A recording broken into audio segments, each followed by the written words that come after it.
where the shadows creep. Three voices haunt what most won't believe. LBL nights and Talladega pines, tracking strange things between the lines. Misty sees ghosts in the midnight haze, grows remedies in garden rose rays. Pine straw sprite and animals too. She knows the woods better than you.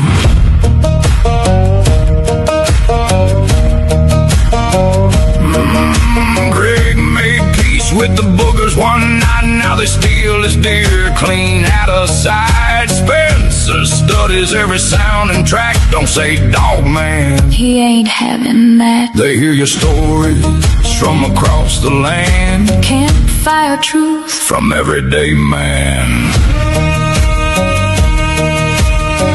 And now let's join Squirrel, the Possum, and Big Chief.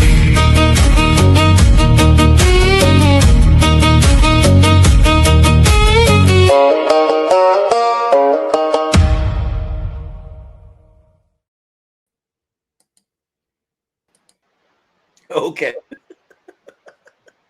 Let's start this again. Hey y'all. Hey y'all. And here we are. Oh, that little jacket. The bedazzled Dolly. I love it. The bedazzler. Gay welders of America. Yes. Don't start. Oh. Lord. All right. If y'all only knew what y'all was missing. The internet is not ready. That's the only I can't conclusion I can come to. That's it, man. You know you're doing wonderful when it's like the Lord holds you back because you're just too much. The world is not ready. No. In a few years, if God gives us permission, we'll release the private text chain as a book. Oh my God, that would break the internet. Mm. So would Squirrel's rhinestone bathing suit. Yes. Speaking of I'm rhinestone, telling you, it's a survival suit. yeah. Survival swimwear. Yes. Yeah. If you're hungry, the crows come to it to pick up sequins. She can start a fire with it, signal for help from an airplane. Yeah. All kinds of stuff. Thing about it, if you go swimming in the ocean, Building protocol, everything. if you go swimming in the ocean, you're gonna be like a plug on the water. What? Should be like a big fishing lure. What? What does that mean? Oh my God, y'all! We've already damn. Wait, for everybody watching right now, we started this conversation 45 minutes ago, and then we had to restart the show. I'm sorry. We have technical difficulties. We don't know. We're just rednecks, and whenever we try this shit, we're just hoping for the best. Yeah. Misty got a new bathing suit, and we'll just leave it at that. But anyway, no, we cannot leave. Like we're twinsies. He's my me. We cannot leave it. What? We can't leave it at that. No, there's too much to unpack. We can't go in deep detail on it. But Misty, is it sequin? Look, it's something like that. Okay, just. Is it? I don't even know how we got to that point, but we did. You just had to be there. I mean, is it sequins or bedazzled? What is this that you got? I mean, we got to go into detail. The world got to know.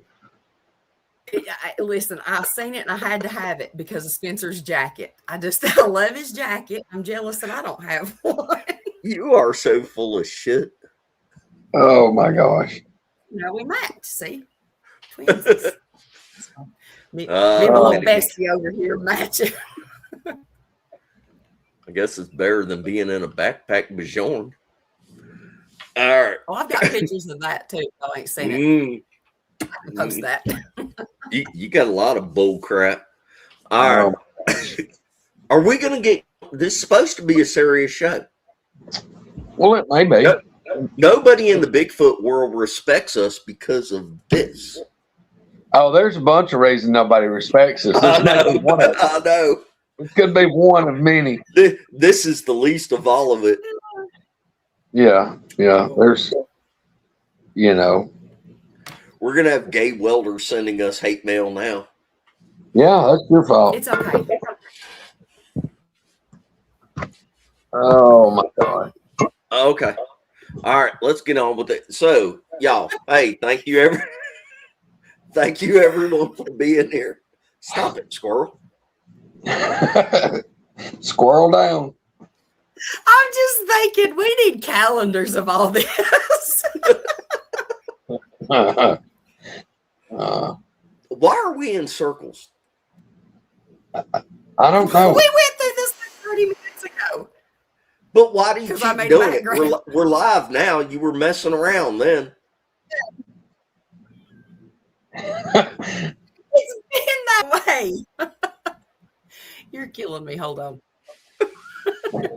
You won't from me all the time. You know that? That You're is so demanding. not take damn needle out of my voodoo doll. That's the only thing I say. All right. Why are there comments on the screen? Leave them up there. That way I can see them. I put them there for people that want to read the comments. Listen, if you want to do this, then you do this. But if you don't, then hush and just let me do what I'm supposed to be doing here. Because if not, then whatever. You didn't change my color and everything. See, you got everything all screwed up now. Might as well just go ahead and start the show. Yes, ma'am. Oh my gosh. This is part 2. We made it through part 1. This is part 2. All right, part 2, take 5. Here we go. Thank y'all for being here. Here we go. So the last time we kind of left off with Greg was talking about like all of the stuff that had led up to them knowing that something was there, but not knowing what it was and still being confused by all the stuff. So the last thing I remember us talking about, Greg, was the missing deer.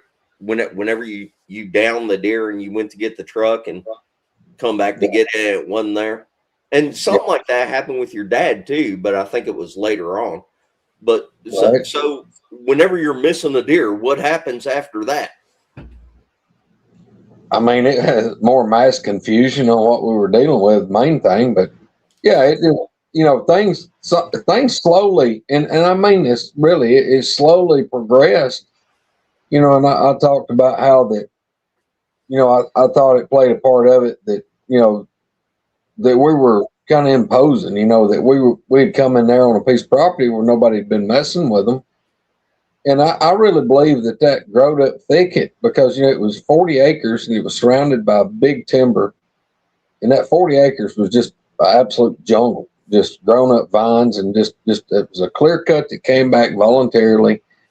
He didn't have it like reseeded in pines or anything. And it just, everything up there came back up and it was just thick. I mean, even the open woods here in Alabama right now, you can't see nothing. I mean, it ain't like a lot of places where you see several yards in the summertime. You can't see at arm's length.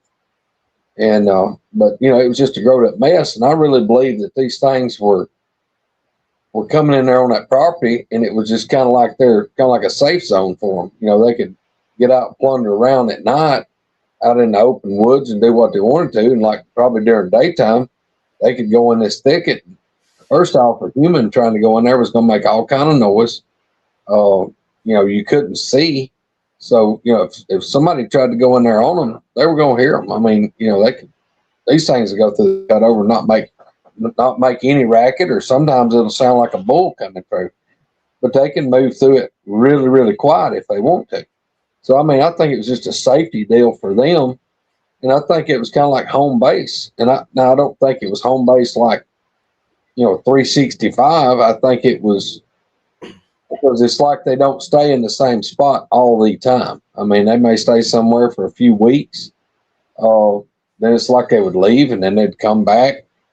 And, like I try to tell people here, a lot of people talk about how they think they migrate. Well, these, as best I can tell, they don't migrate. I think they travel short distances, maybe like a 5-10 mile area perimeter, that they may go here for a little while. And I guess if the game gets spooked or sparse, they scoot back over here and they just bounce around and travel, depends on what kind of pressure and what they got to eat. So, but yeah, I think part of it was that it gave them a really good, like kind of like a hidey hole, somewhere where they felt secure. And, here, then I go in there with a dime bulldozer and push a road around it and clear out these 2 fields. And, we start imposing. And I think they were just trying to put enough pressure on us to make us leave. And then once again, we were only hunting like October, November, December, January, so 4 months. Well, then we would leave. Well, I wouldn't go back till September till, we'd get ready to plant, and then we'd come back and really start hunting in October. So I think it gave them a kind of a gap there when we would leave the end of January. They thought, well, shit, we finally ran them off, so the coast is clear, they're out of our hair. Well, then I kept coming back. And, anybody that's ever worked in any kind of retail or a business, you got one customer you hate to see come in the door because they're going to create havoc. And I think that's kind of the way these things looked at. Like, shit, there they are again. And over the years, it kept getting more wrapped up, and they do a certain amount of stuff. Well, then when we come back, I think it absolutely made them a little bit more angry. And they're like, well, we thought that worked, so let's add this to it. And it just it was like he was going up in steps. And, by the time we were probably 3 years or so into it, it started getting bad. I'm talking about it started getting really bad. And by the time you had a couple more years to it, it got horrible. I told everybody, the first year, we were hearing it a lot, and it would be the whoops, WHOOP, whoop. It'd be long and loud. And sometimes it would be really close to you. Sometimes it would be a little slight distance. I'm talking about, when I say really close, I'm talking about within 25 yards of you or less. And then you may hear one, it would be 100 yards. And then sometimes it'd be like 200 or 300 yards away, but you could hear it. And, usually one would answer, and the tree knocks. I've had tree knocks that absolutely sounded like lumber exploding. It sounded like the volume of a rifle going off. And a lot of times that when you would hear that tree knock, you'd hear a reply, and it would be further away. But all that kept ramping up, and it got to where they were eventually, they would follow us out of the woods and would come out of the stand to leave. I called it escorting us out. They never would be directly behind you. They'd come up alongside of you and pace you out. And they would be kind of over at a angle, kind of, it might be to your right side, maybe to your left. They would never get even with you. They'd stay behind you off to your side. And they would follow you step for step. I mean, you could trick them up, and a lot of times you'd think you'd hear them. You could like take a stutter step and stop, and then start and stop, and you would make them take an extra step where you could figure out they were there.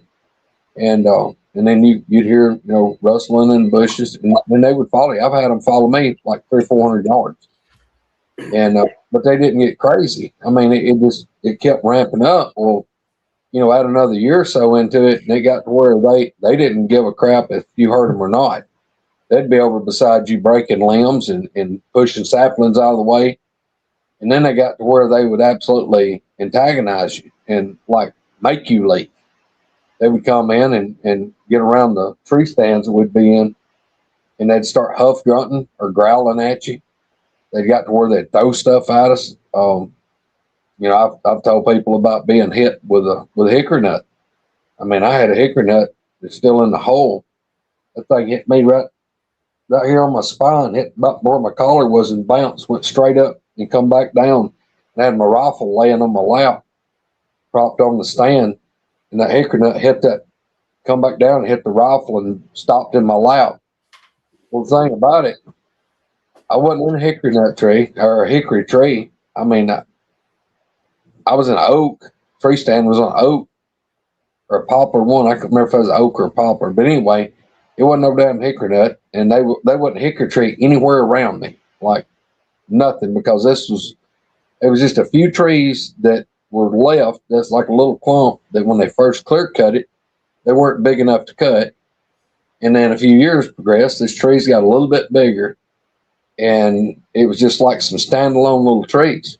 So everything else around me was, like when me in the stand was like my feet down. And so that the only trees that anything could have came out of it wasn't a hickory tree.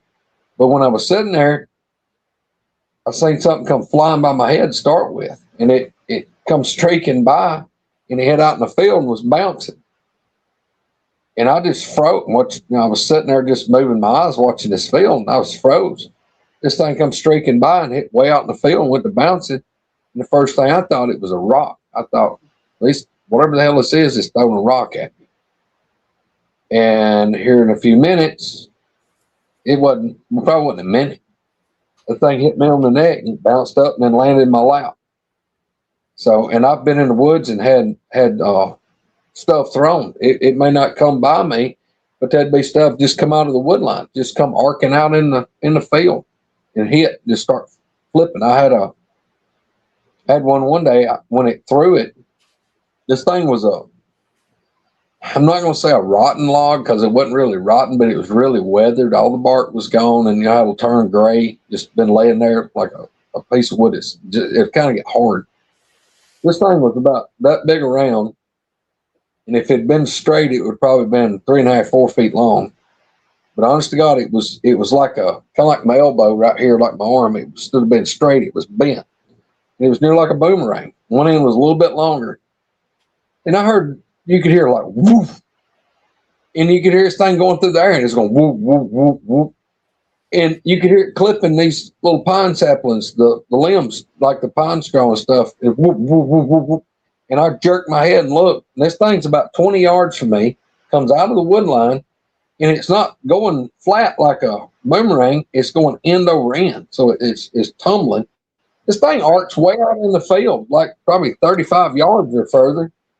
And it's just coming out. I watch it come down, it hits, and it goes to bouncing. Doop, doop, doop, and it goes way out in the field and just falls over. We're talking about a piece of wood that probably weighed, I don't know, 15 pounds or heavier. I mean, that thing was that big around. And, here I am. It's like, first off, I'm a big old boy. There's no way I could have thrown that thing like that. But it sure arced out of the wood line. It flew out in the field and landed. But they kept ramping up. It just got more and more and more. We had several more deer stolen. Dad had a deer stolen. That's one of the encounters that's in the book that Bill White wrote, Cal Bronco, is about that deer getting stolen. But they got more belligerent. And then when it got real bad, was they would try to trick you to come out of that stand while they were there. And that's when I've been bluff charged. And they would do stuff that it's like, why are y'all doing this other than y'all are just trying to put enough pressure on us to not come back? It wasn't, just like, well, I caught them doing something. No, it was they done it on purpose. And that was one of the scariest things that they've ever done was, and I've had it more than once, been bluff charged.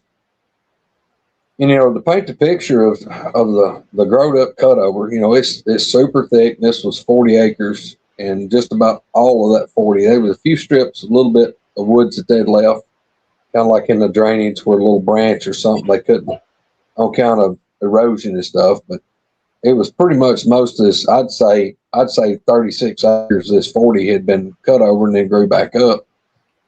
But these things would come through that thicket and you could hear them coming. And that they would let you know. I mean, they wouldn't be making a lot of noise on purpose, but it's like they were just leisurely moving through it. And I was sitting in a stand. First time I ever got bluff charged. I was sitting in a tree stand. It's a 2-man stand, what we call a buddy stand, 15-foot stand. And I'm sitting up in it, and directly behind my back is 150, 200 yards. It's pretty flat, and it drops off. They left a little bit of hardwood where it drops off the hill to the river. And I heard something come out of that hardwoods, and it was coming through that thicket behind me. And it wasn't making a lot of racket, but I could hear it. I could hear a limb break or, something snap here and there. And this thing kept getting closer and closer and closer. And before it got real close, I stood up on the stand real slow and turned around, and I put my knee in the bench seat on the stand, and I'm like leaning up, and I'm looking around the tree that thing was on, but about this big. It was probably smaller diameter than a 5-gallon bucket. And I'm watching, and this thing comes up, and y'all, it'd be like trying to look through this wall. I'm trying to look behind me, and this thing comes up within, I'm going to say about 50 feet or less. And I'm looking down and at an angle, and this thing comes up there and it stops. And then it goes to my left, and it goes to circling around like it's going to go around the field, but not come in the field. And it goes over to the corner, which was probably 30 or so yards. And it went around the corner. So this field is going, to my left, because I'm looking away from the field. And that thing corners, and I'm just moving, and I'm watching it. I'm watching it go around. And when I say watching it, I'm hearing it mostly. But what I'm seeing is this thing is out of the grass into the pine thicket or the growed up thicket. And it's probably 10, 12 feet out of the field. But here all these little saplings and stuff are growed up, say 10 or so feet tall, 12. I'm watching pine saplings that are just grown up together, just like this. But I'm watching these things. They would go apart in certain places, and then they would whoop back together, and then they'd get still. And I'm hearing vines pull and briars and stuff ripping, and trees, or not trees, but tree limbs and stuff snapping. I can hear the footfalls on the leaves. And this thing goes around the field, and it goes over to the side, and it starts coming down the side. And I'm watching, this thing goes, we'll say 30 yards. I can't remember exact, but it was pretty good little ways to the corner of the field, and it turns and goes down. And the field went about nearly 200 yards lengthwise. That thing goes probably 30 or so yards down that side, and the wind is blowing that way. Now, when it came up, the wind wasn't in my favor or its favor. It was a crosswind. But by the time it goes over there and it turns, it gets straight downwind of where I'm at in the stand. And that thing it stops, and I hear it do I guess maybe like a huff, growl, or a grunt, because it just goes like it was blowing. And then it starts kind of grumbling, and it turns and goes back. Oh, it's fixing to start pouring rain. Maybe it's not going to be too loud in here. But anyway, it comes back the way it came. And this thing was like you had casted a rod and reel and were winding it up. It went right back the way it had went around. It like reversed its path. Come right back around. Come right back up behind my stand. I mean, it sounded like it was footstep for footstep, same path. And it turned and went straight away from me. The way it came in, it went back. And I'm sitting there the whole time, and I'm holding this 30-06 rifle, and I'm watching and trying to, because I don't know what it's going to do. I mean, I know it knows I'm here, because it got over there. It's like, I figured it winded me, and it turned and come back and left. Well, here's the thing. What I thought in my mind, it went out there, across through that growed up thicket, and it had dropped off toward the river, and it left. Because it got quiet. I mean, it went out of here and was gone. And I sat there for several more minutes. And I'm like, I've got to get out of here before it gets dark, because this thing's done come in here. They're here right now. I'm I'm not sitting up here in these woods. I'm here by myself. Well, I would always, up to that point, I would always take my rifle and I hunt with a semi-automatic. And what I would do is I'd pull the bolt back and lock the bolt open in open position. I would catch the shell that came out of it, and I would tie my rifle on a piece of like paracord or rope. I tie it off and I would lower it down right above the ground, and it would hang there. So then I could climb down and I could untie it, and I would put the shell back in it and walk out. I couldn't make myself tie my rifle to that tree stand, because I'm thinking, if I climb down and my gun's tied to this tree and I've got to untie it, something happens, I can't use my gun. I can't use my. Now, I had a 357 Magnum hanging on my shoulder, but I was absolutely like freaked out about, no, if I need my rifle, I need to be able to move. I've got to do what I need to do. So against, what I've done my whole life was make my gun safe, totally safe, and come down and then get it back. No, I couldn't make myself do that. I kept checking, which I'm fanatic about making sure one's on safety. But I double, triple checked the safety, and I climbed down that stand using my left hand, because I had my rifle in my right, had it pointed straight up. And I climbed down real slow, because this is a metal ladder stand, and where they put together, if you don't go slow, they'll creak and squeak and crack. And I'm coming down this thing totally silent as I can. And when I got to the ground, I got on the very last step on the ladder, where if I take one more step, I'm going to step on the ground. And then it hit me that I'd been busy that year, because every year I would go to where my stands were, and I don't put my stands right out in the field. I back them out of the field 20 or so feet. That way you're not like a sore thumb against the skyline. You're up in what little bit of limbs and stuff's around you. But I'd always take one of the heavy duty, like we call it a cement rake, and I would rake a little narrow path from the grass to the stand, where all the leaves and stuff, you could walk on bare dirt and you were quiet. Well, I'd been busy that year and I hadn't raked that little trail, and there was a bunch of leaves and stuff, and I'm sitting there going, oh no, because when I step off this last step, I'm going to step on these dry leaves and I'm going to make noise, and I'm not wanting to do that. So I sat there and I'm trying to weigh my odds, and where I'm looking, I'm holding the rifle up, I'm standing on the ladder looking through the hole, the rungs in the ladder, and right straight through the rungs toward the tree that this thing's propped on is the last place I heard that thing when it left. Well, as I sit there or stand there, I'm weighing my odds and I'm straining my ears, I'm trying to make sure. And I'm convincing myself that this thing's gone. That, okay, I've got to get out of here, because it ain't going to be just a few more minutes. It's going to be dark. I need to be at the truck. I've got to go, because I've waited on this thing to go out of here, and before I even attempt to move to come down. I finally get the courage to step off. And I don't mean I hop off. I mean, I like ease myself down. And even as easy as I could step down, those leaves crunched, and they crunched pretty loud. Right after I step in these leaves, the first foot that mashed those leaves, the last place I heard that thing, which is now straight in front of me, it sounds like you have knocked a car out of gear and rolled it off a hill.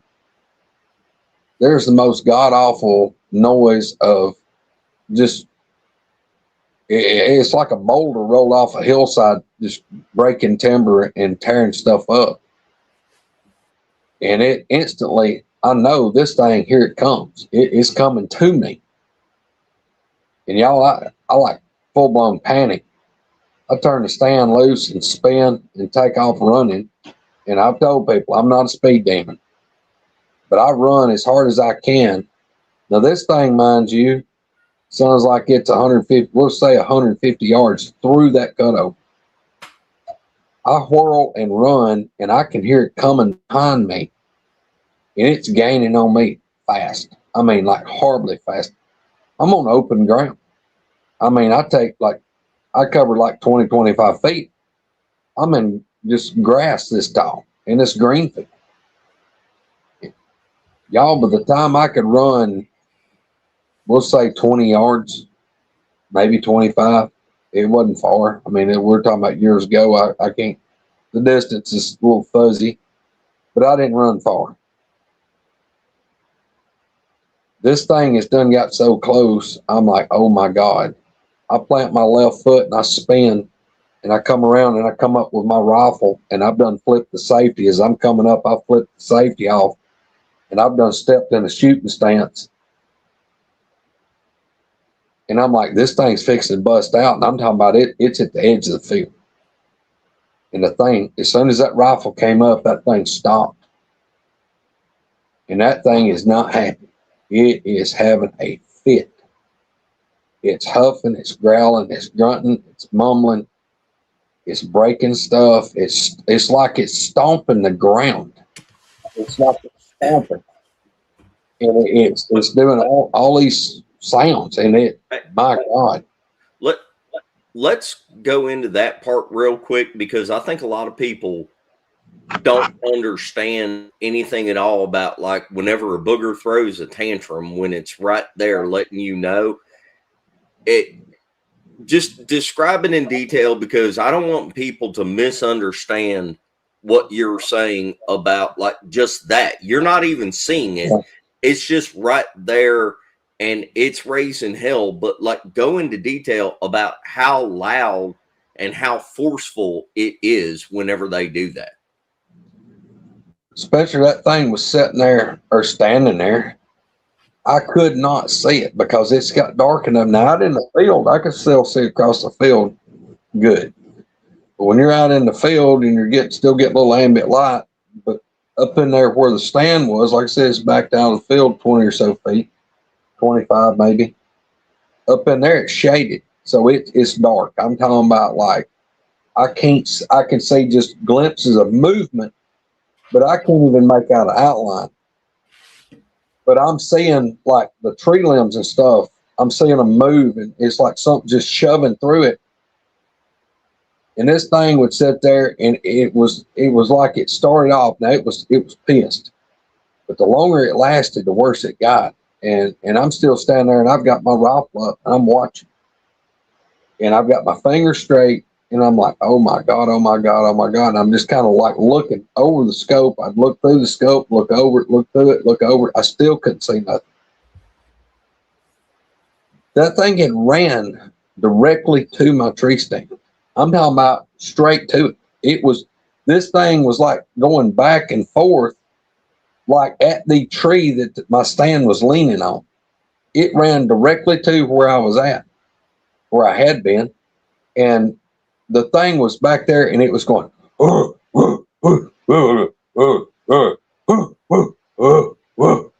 then it would growl, and this thing is just going back and forth, and it was going probably say 20 feet like this, and it was like it would go like small circles, and it kept on, and it would stomp the ground. This thing would absolutely. It sounded, part of it, it sounded like it was beating his chest, because you would hear, blah, blah, blah, blah, blah, blah, blah, blah, blah, blah, blah, blah, blah, blah, like with two hands. And that thing would it was like it was disgusted. It was just like, let's say you had an old man that wanted, let's say he'd wanted a piece of pie, and they told him, look, we don't have any coconut pie. And he's going to sit there and go, oh, son of a bitch. God dang it, here I am. I wanted that pie. It's all I wanted all week was that pie, and by God, you ain't got nothing. And it was just like it was just disgruntled. And the longer it kept going, the worse it got. And it kept getting louder. And now look, all of it was loud. But it reached a point where it was horrible. I'm talking about like horribly bad. And this thing's breaking limbs, it's stomping, it's tearing everything up around my stand. And I just keep backing up. Or actually, I say I keep backing up. I mean, to start with, I'm froze. It's like I'm sitting here with this rifle up, and I don't know whether to run or crap and fall back in it. I ain't got no clue what to do.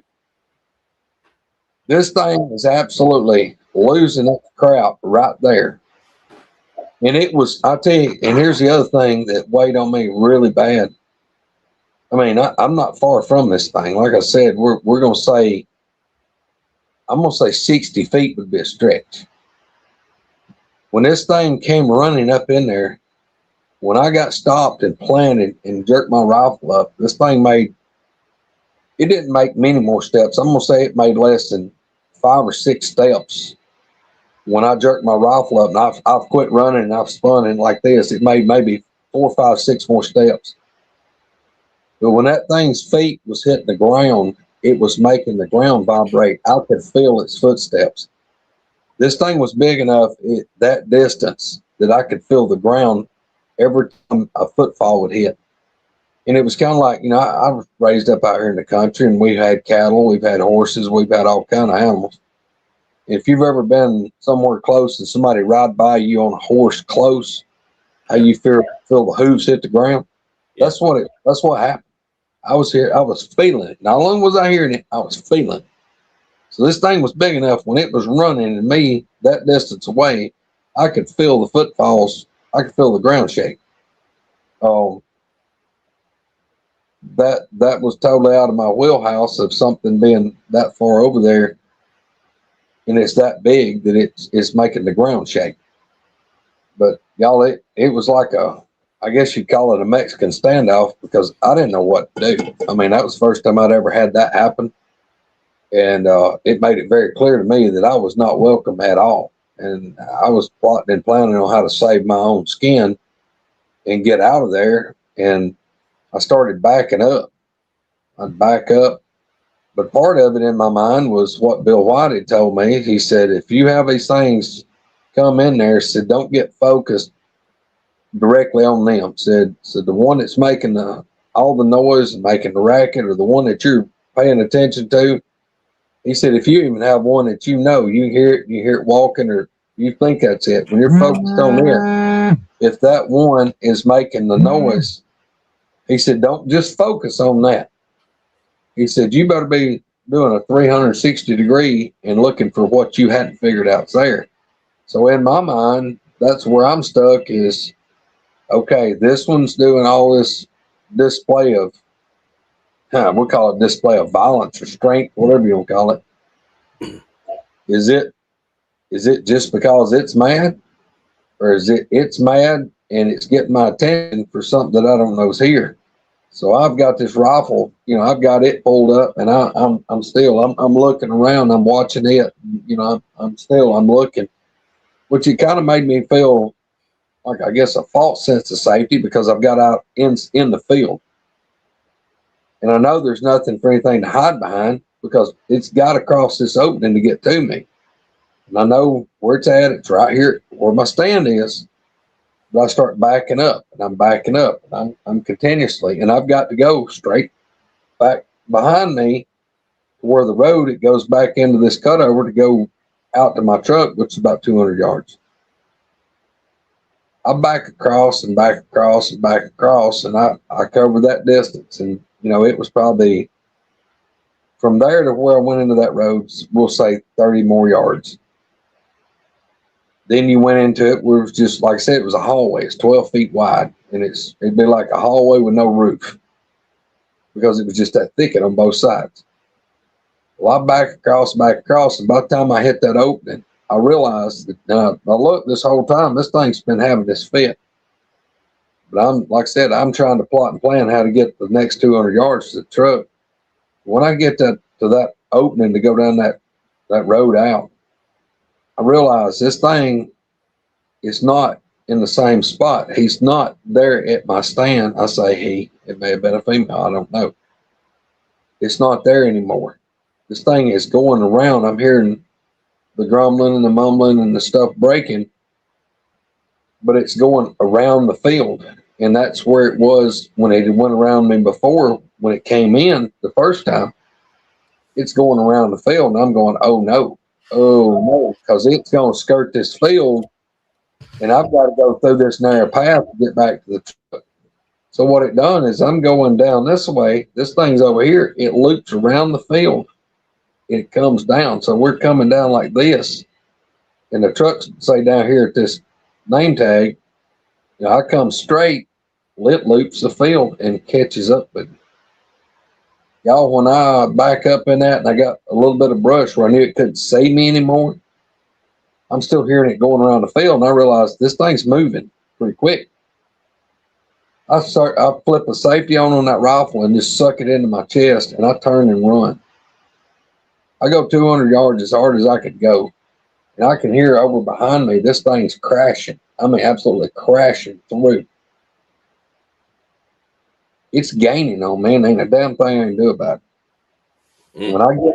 When I get to that gate, when I get to the gate, I run around the gate and run around the front of my truck. And this thing is right on me. It's done caught me. And that little opening that I've told y'all about that say 30 feet, like a 30-foot circle that's inside the gate where I originally was going to park, that thing run right up to that edge of that. And I planted down and jerked that rifle up again. And the thing stopped. I held that rifle up like this, and it was sitting over there just kind of like mumbling. I back up, and that's when I opened the truck door. Instead of unloading my rifle to get in the truck, but damn sure wasn't doing that. I took rolled the window down. I had old hand cranks on that truck to roll the windows down. I got up in the truck with my rifle pointed down, and I held my rifle up one hand, reached out and shut the door, and had the barrel. I laid the barrel on the window. I thought, well, if it runs up here and tries to jerk this door open, I've got 5.30-06s. I'm fixing to go boom, boom, boom, boom, boom. I jerk that truck and crank it up, throw it in reverse, and nail it. I'm talking about I'm backing up, throwing rooster tails, whoop it around, jerk it down in drive, and nail it. I'm throwing, it was positive traction rear end. I'm throwing gravel and rocks out there, coming up on that truck. How close did it get to you? Like when you were right there getting in the truck and it's right on the edge, how far away was it? Less than 40 feet. Like I said, it was that little opening was about 30 feet across, and that thing couldn't have been over 6-7 feet in the bushes in the little pines. It was right there at the edge. And see, that's the same exact thing, or same place where Al was at when me and Al and his buddy went in there. Yeah. And it followed him. I had done him the same thing. Al thought it was gone. And that was, I don't know, probably a year apart, maybe. It was a while. Time on this stuff goes to running together. I've had so much happen over so many years. I mean, it's like narrowing down. Somebody says, hey, remember that time you killed 8-point? It's like, which one? Which one? Yeah. Yeah. So, but. I think that, Maggie, I think that's the sentiment of pretty much everybody that listens to Greg. He's just got a way of speaking. Well, it floods in my mind, and I want people to understand. And a lot. I mean, there's a lot of the details I know that I've lost in time, but I'm just trying for people to say, for them to paint the picture where they truly understand what I was going through and how traumatic it was. Let me ask you this. At this point, where you're, 4 years into it, 5 years into it, experiencing somewhere in there, at this point, it's not just people coming in and messing with you. Now, you haven't laid eyes on one, but like percentage-wise, how convinced are you that this is Bigfoot or some kind of cryptid thing that you don't, it's not a normal thing? How fairly confident are you at that point? Well, I mean, put it on a scale, Spencer, it would be, and this is what I look back now and think about how crazy I was, because I kept fighting myself to convince myself that that's what I was dealing with. I just could not it's like I could not accept it. It had to be something else. There's no way this is that. It's got to be something else. These things ain't no way they're here. You know, I was absolutely. I mean, it was like I might as well have been Dr. Jekyll and Mr. Hyde arguing back and forth about it. You know, because it was. I knew what it was, but I couldn't accept it. I just fought accepting it big time, and it just kept getting worse and worse, and the evidence kept stacking up.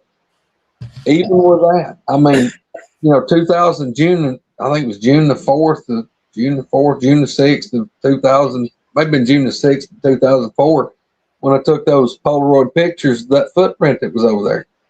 I mean, it's like, they ain't no person. I don't know anybody got a damn 16-inch foot barefooted, not over 9 inches wide. But you're a rational person, law enforcement, backup firefighter, all that kind of stuff. I mean, it would take a lot. I mean, you're the kind of person that does have to see it to believe it. But your dad was there with you for a lot of the stuff. And we should tell, I don't know which happened first, the one with your dad and the deer getting stolen, or whenever Alan brought his friend and he got escorted out.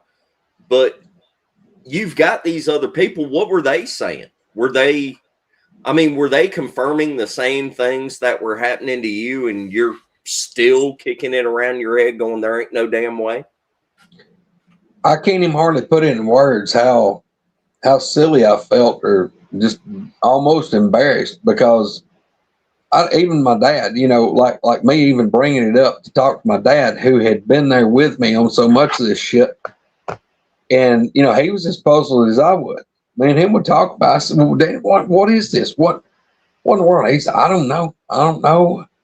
You know, Dad was an avid hunter. My daddy could hunt.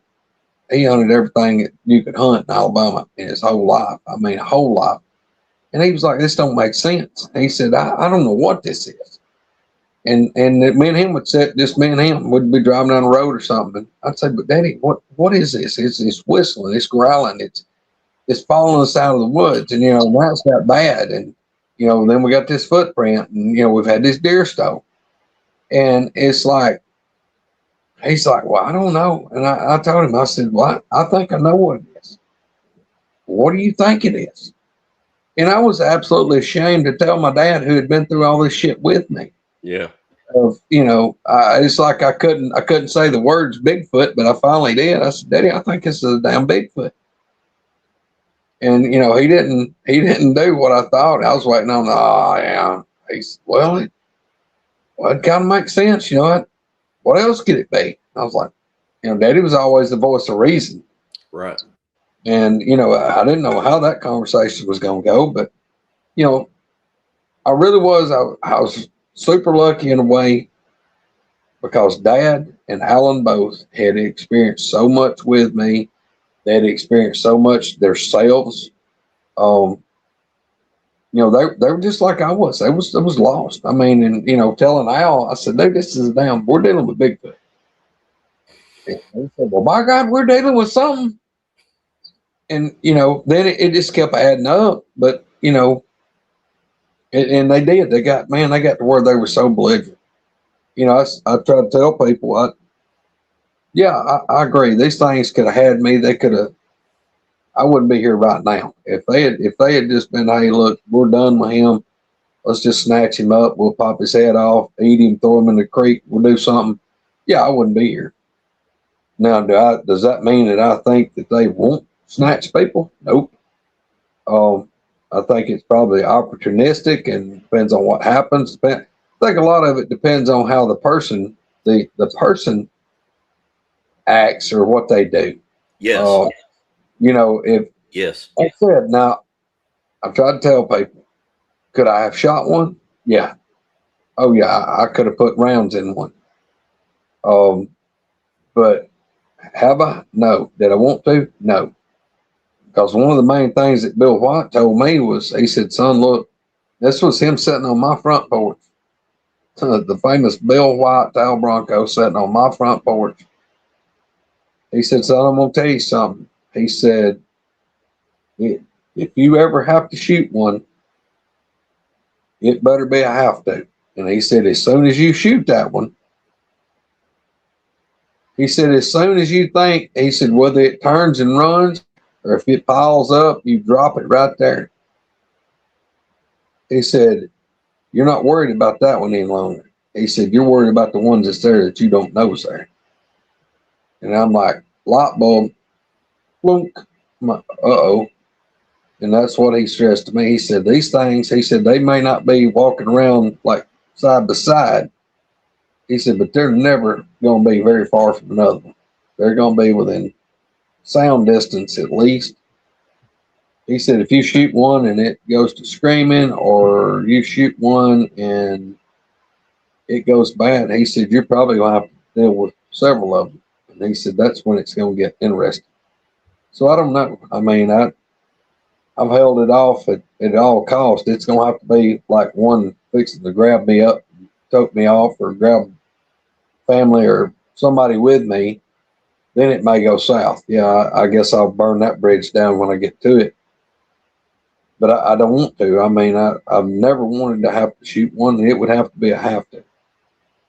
But that being said, I don't think they're just the friendly forest creatures of. I've tried to look at it. I've had people say, well, if you know what's out there and you've dealt with them and you've had these bad encounters, how do you keep going to the woods? Why would you? Well, this has been my lifestyle. I grew up in the woods, and I didn't want anything to take that away from me. It didn't matter how bad it got. So, well, go ahead. There's a lot of people that have had stuff like this happen to them, and it did change them to where they're like, hey, I'm never going in the woods again. And I think, in all due respect, and again, this is like the grown-up version of talking about this. You cannot make fun of someone that got scared from something like this, because if you've ever experienced it in real life, it doesn't matter how big of a gun you've got, how many rounds you've got. It doesn't matter. When you experience it in real life, you understand that this is something that is so outside the normal realm of what you're used to dealing with, that it not only, it freezes you and it makes you scared at first. I don't care who makes fun of you for saying it. It makes you scared. It makes you think about it a different way.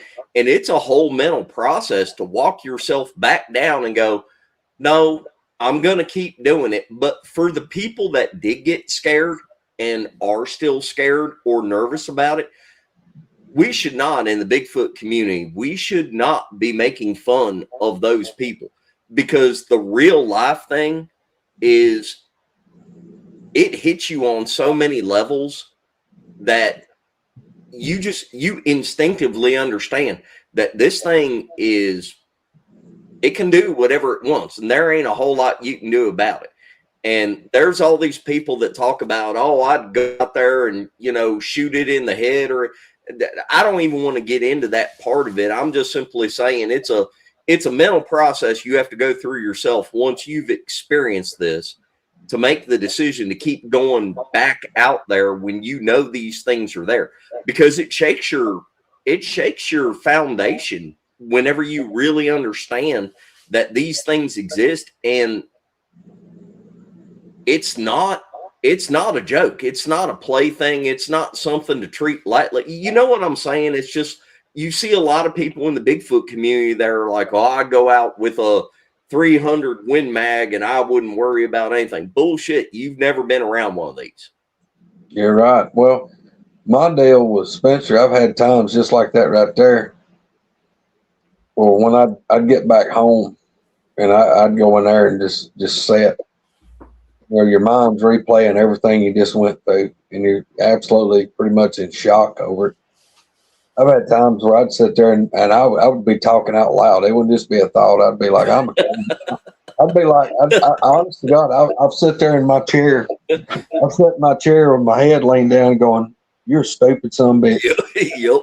You're crazy. And I'd be talking out loud to myself, you're crazy. Say, what in the hell are you doing?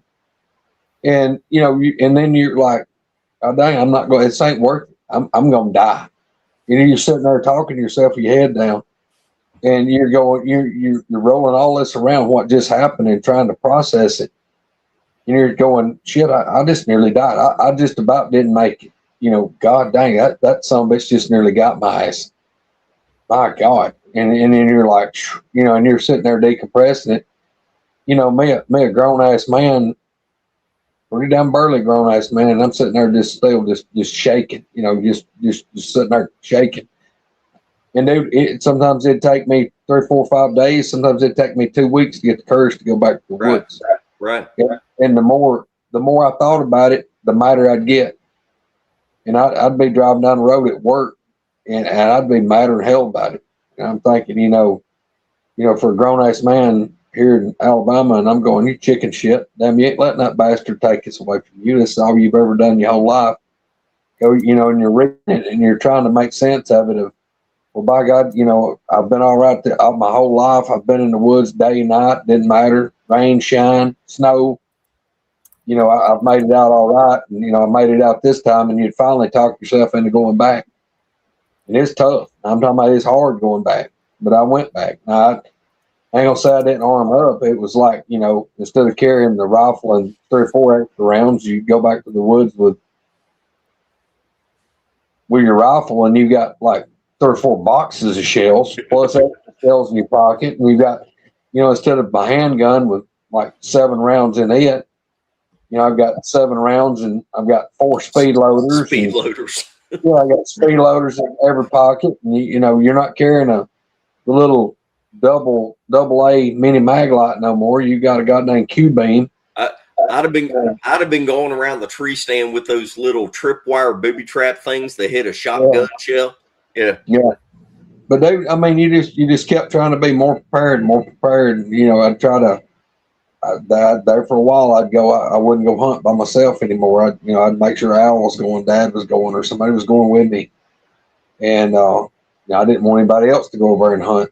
Dad'd say, I might go hunt. No, let me see if I can get loose, and I'll go with. Yeah. I didn't want him going by himself, and it changed the way that you did, or that we did everything. It changed it all. 100%. No, you don't get over it. You deal with it, but you don't get over it. When you experience the real thing and you know what it is, it leaves a lasting impression. You change the way you think about the whole thing. You are completely right about that. How many people that do hunt just like that? I mean, and just like me and Sherry, we would go by ourselves out, and who knows how far away to go in and get dogs, alone. And before we started doing any of this, that never crossed your mind to even, you worried about watching out for snakes and stepping on bees' nests, not, what was going to be sneaking up behind you. Well, anybody that ain't scared they're lying. If you're saying that you have actually experienced these and you did not get scared, you are a liar. I'm sorry. I'm calling you out. I don't care. You got scared. Here she goes.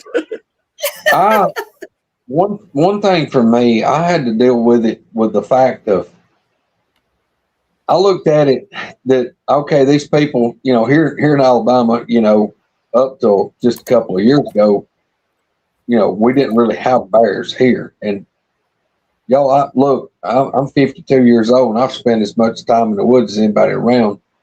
I've never saw a bear in my life in the state of Alabama, ever. Not one. I've never even seen a track. Never. But you take some of these places like out west, let's just say out west where they got brown bears, grizzlies and stuff. All right. Those grizzlies are not just, hey, grizzly don't wake up in the morning and say, let's go find a person to eat. Right. So that being said, if you had a grizzly and you knew that these grizzlies, let's say you had a grizzly bear that was around your house, that you were hearing it and it was coming around your house or your hunting area, there's no way that you're not going to be on edge. Like on alert. You're going to be massively on alert. You're probably not going to go to the woods without protection. You know, you're probably gonna have a large caliber handgun. You're gonna have something. You're not gonna go, I've been in the woods my whole life. I ain't worried about grizzly bears. If you do, you're an idiot. Well, and it adds insult to injury whenever you've experienced this and you try to tell somebody and then they make fun of you, or you try to tell somebody and they just write it off as, oh, you're misidentifying something. Like, about the people that have actually seen them and like got a good look at them, for someone to say, no, it was just a bear, or it was a moose, or it was, whatever, a cow, something like whatever. It's like, no, you don't understand. You don't understand everything that went into it. It wasn't just me seeing it. It's the sounds that it makes. It's the way it makes you feel. I don't even want to get into the creepy feel thing and the way that you get an overall feeling of like, this thing is way different than anything else. And people that have never experienced it, they don't understand that. And you've had so many of these experiences. I'm hoping that everything that you're talking about comes across to people and really they actually understand, like looking at it through your eyes, how confusing, frustrating, and freaking scary this had to be while you were going through it and trying to process what it was.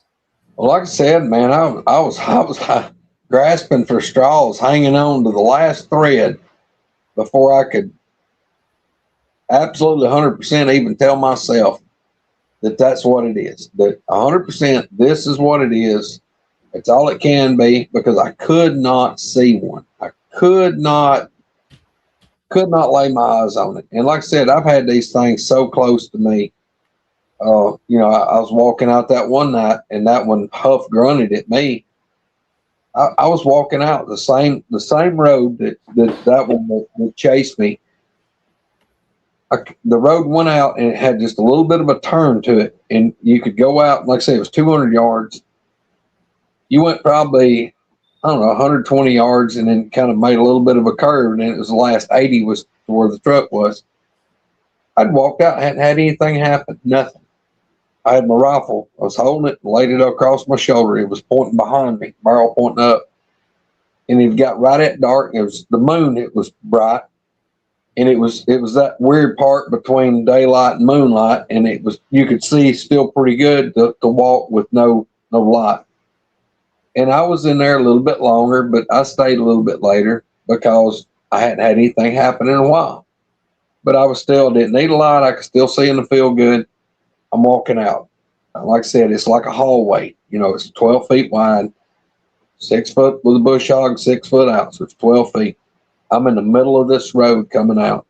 About the time I rounded that last curve, or the curve, or landed that curve, I could see the truck, and like the moonlight was reflecting, it made it look like a dim light, but it was like the reflection off the truck. I could see the windshield really good. Right over my shoulder, kind of like right behind me. As soon as you walk by it. I walked past it. I'm walking. This is gravel, big rock about that big, like baseballs. Just in the bushes, 6 feet from where I've just stepped past, as I'm walked right by it. And it didn't come from up high. It came from down at a downward angle. So I don't know if it was laying on the ground. I don't know if it was just squatted down or like on its hands and feet or hands and knees or what. But the sound come from downward. It was like, or well, that wasn't even good. It was like, and it vibrated. It was like that noise hit me, like it fluttered my clothing. And y'all, when it done that, I whirled and jerked that rifle. And I pulled it. I caught it with my forearm like this. Flipped the safety as it's coming down. I flipped the safety off, and I've got this rifle, semi-automatic 30-06, and I'm pointing it right where the sound come from in this growed up shit. And y'all, I'm backing up. That thing never made another sound. I didn't hear it breathe. I didn't hear nothing else. But that thing, I had walked right beside it within 6 feet of it. Never knew it was there. Never smelt it. Never nothing. But good God, it like scared me to death. And I backed all the way to the truck. It didn't follow me. It didn't do nothing. At what point did Alan, because it keeps happening right there in that spot where you're going out, at what point did Alan bring that guy? And at what point did your dad lose the deer and then the carcass? What's the timeline on that? Spencer, I do not remember. And see, just like an idiot. I didn't write this stuff down. I didn't keep a ledger. I should have kept a ledger all these years. I didn't do it. And I don't remember how it all fell into place. Yeah. I mean, I just have to make it up. I'm not doing that. But it was just over several years there that when it ramped up, I'd say 3 or 4 year period there where it got bad. And I don't remember exactly what part of what happened first. But it's my God. But yeah, that was the same spot. And whenever you say it ramped up and got bad, is it your thoughts? I don't want to put words in your mouth, but I mean, obviously I've known you for years now and I've listened to you for even longer than I've known you. So whenever you say it ramped up and it got bad, do you think it was because it did get to the point where they're like, dear God, these guys just won't go away. So we got to keep like upping it to get them out of here. I mean, to the point where they're not show.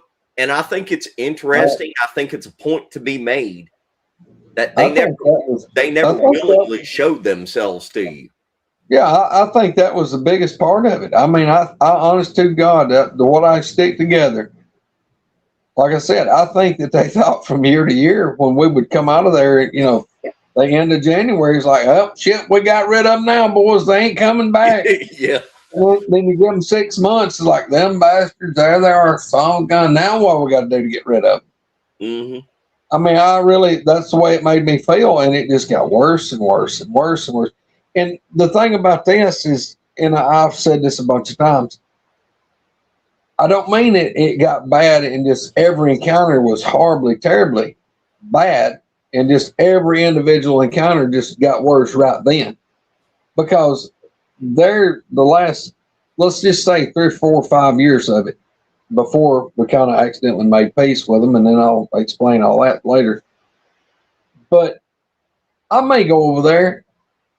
I may have 3 and I may go hunt 5 different days out of 7. So a week, because what I was doing then, I could get done with my work. And I may go over and get in the woods for 2 hours, 3 hours in a day. Right.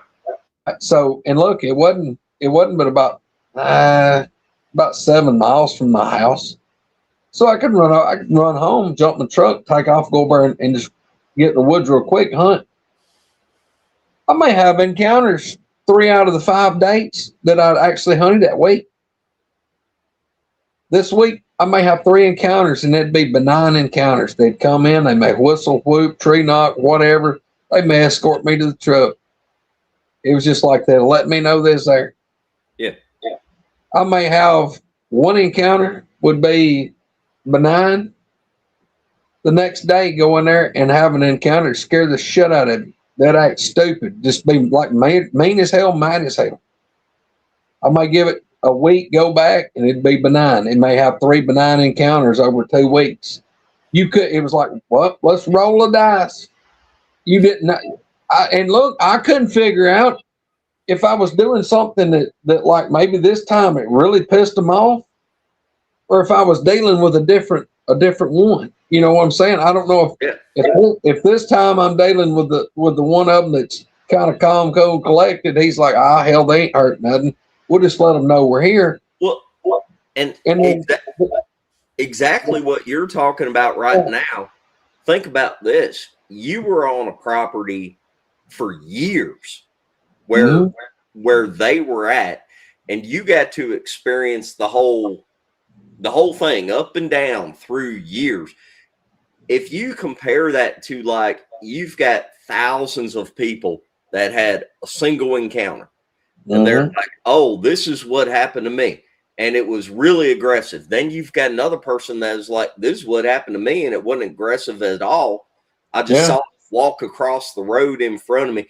You got to experience the full spectrum of the whole thing. And that's why I think that people like you that had the, I would say luck, but it probably wasn't lucky, really, depending on how you look at it. But like Flat Rock, for example, just happened to move into a spot where they're there, and he's gone through it the same way that you have, or Mark Green, or whatever. And what you guys do is paint a bigger picture overall of they are unpredictable, and you don't really know which way they're going to go and what's going to set them off, which leads into the story with Alan, and whenever he brought the guy and you did the whoop. So that, I mean, we can talk about that. I mean, I've told people, you know, that some of the bad encounters that I've had with them, but yeah, we'll just dive into the way I made peace with them. And I did that by sheer damn stroke of accident. You know, blind, dumb luck, whatever you want to call it. But, you know, all this stuff had ramped up. Like I said, it got to where I know there was at least one of them out of that troop was a sheer asshole. That he didn't like no damn body. I mean, he was the Spencer Jameson of the bunch. He's watching this video right now, and he is taking offense to what you're saying. But anyway, I mean, this son of a gun was disgruntled, had to be, because I say that's what it was, because it makes more sense to me that it was maybe one out of the group that was just a butthole. I mean, he was disgruntled. Maybe he got upset, and you know, I don't know if he was the alpha. Maybe like he was more offended and felt more threatened. I don't know. I mean, I've talked with this with Troy Coonbo. A bunch of us have talked about it, and it could really go either way. And there's so many variables. Could it been maybe that there were some young ones, and I was getting too close to the young ones, and maybe the main troop was closer in, and they felt like they had to be more intimidated to run me on off. That I was a bigger threat at that time. I don't know, but yeah, Alan. And y'all, I'm gonna go ahead and bring this up. I told Spencer and Misty this morning that and Roger that it's been a year. It's been a year to the day right now since my buddy Alan says he passed away. It was July the 5th of last year was the last time he'd used his phone. I talked to him on the 4th, and in the 5th he had used his phone at like 11:15 that morning, and they didn't find him in his apartment till the 7th. So the coroner told me they thought he'd been there 2 days, but he had. Today marks 1 year since he passed away on me, and greatly missed by everybody. Alan was a good man. Yeah, and y'all, you can go back. I don't know what episodes it was where Alan talked about. He's been on with us several times, and he talked about the encounters that he had that I can tell you about, or he talk about the things that me and him had together, the ones that he had by himself, and he can tell you about the one that he was standing on my porch right here that he saw it within 25, 30 feet. They had a Mexican standoff right here in my yard. And behind the scenes, just so everybody knows, Al did not want to come on and talk about any of it. No. He did not. I kind of twisted his arm to get him to do it, but he did not want to talk about any of it. And Al was super down to earth, and he was one of those people where like it happened to him, but he's like, no, I ain't gonna talk about that.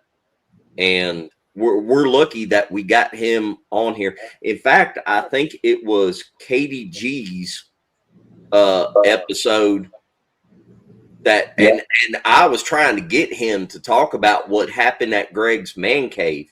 And whenever he saw Katie G talk about her thing, and Katie G got emotional whenever she talked about it, but Al identified with that, and he agreed to come on and do the show. He's always been there as a backup for Greg to validate what Greg has talked about, because Al was there for a lot of it. But Alan, if you knew him, he did not want any publicity. He did not want to talk about any of this or himself or anything. But he saw KDG and he's like, if she can do it, I'll go ahead and tell my stuff. And most of the people that we have on here are reluctant to talk about their stuff. And they are very PTSD for days afterwards. You know, that's one reason why he didn't like talking about it. He did. Well, I remember whenever he called about the thing that we talked about last time with him throwing those potatoes out in the yard. That bothered him because he was like, I don't know what the hell happened.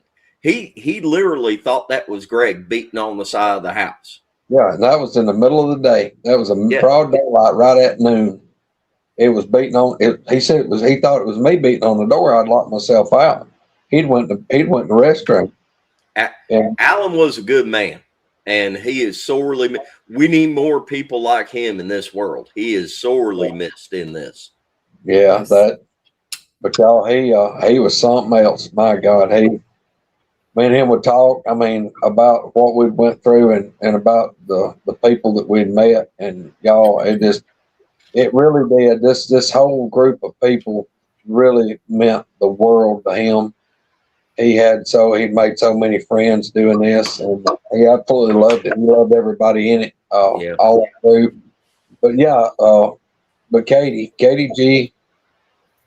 when she came on and told her story, he told me, he said, I'm gonna do a show with y'all. He said, by God, if she get on there and go through that and talk about it, he said, I can too. And another one that really weighed on him too was PJ.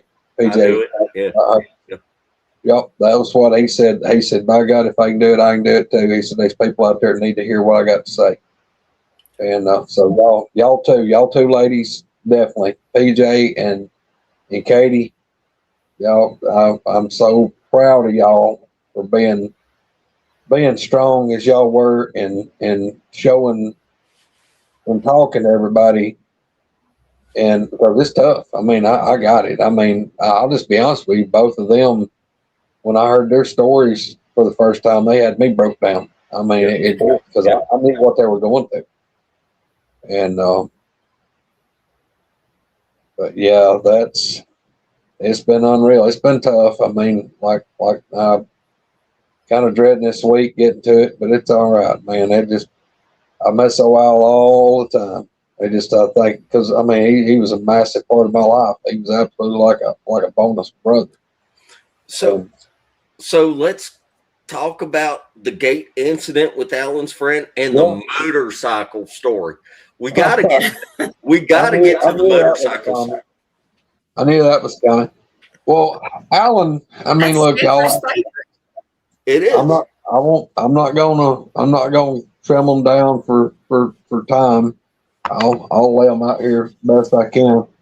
Alan, he'd call me. He was at work. He called me one evening. He said, hey, I got a buddy down here in Birmingham. He said, good buddy of mine. I said, yeah. I said, you told me about this guy. He said, yeah. I said, he's wanting to go deer hunting. Said he said, I keep, he's seeing pictures of deer we've killed and you've killed and I've killed and whatever.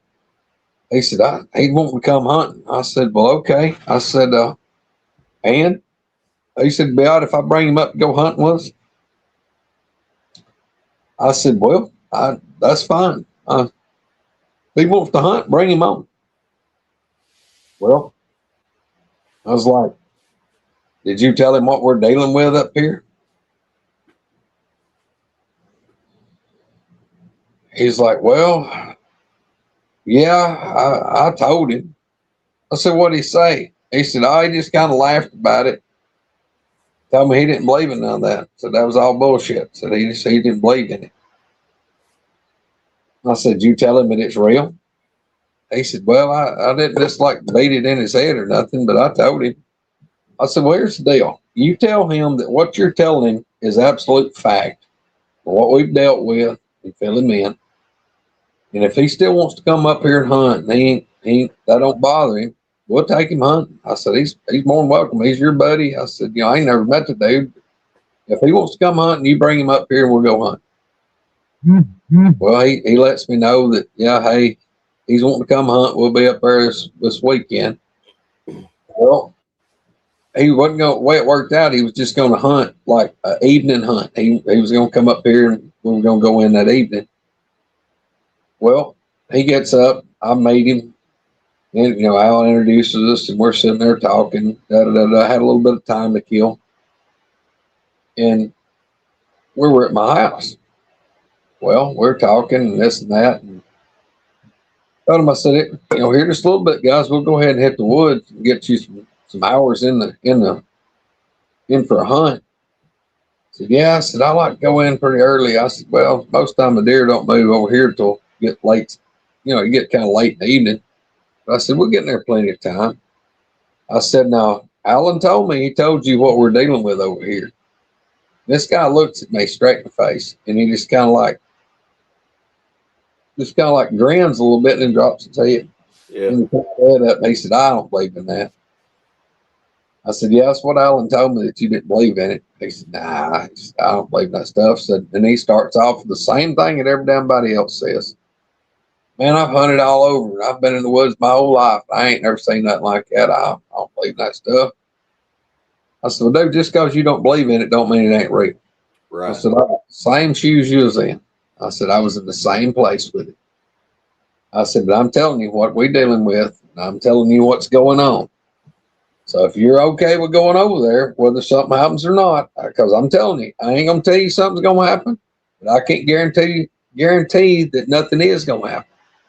Now, if you want to go, we're going to go over here and hunt. I said, there's a good chance you may shoot some deer or shoot a deer. Well, yeah, I want to go. I said, well, okay. I said, did Alan tell you what the other cardinal rules was? He said, what do you mean? I said, did Alan tell you to bring a handgun with you? Well, I got a 40 caliber Glock, but I don't need it.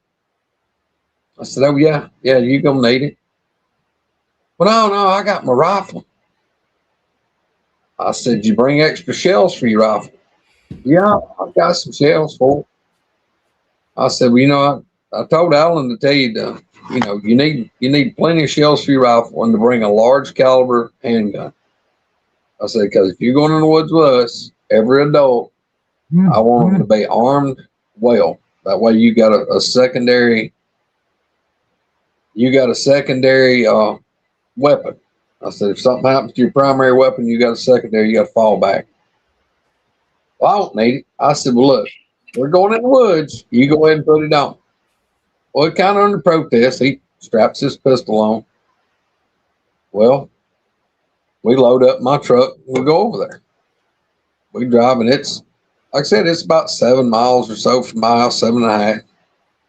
We go off down in there and pull up at the infamous gate.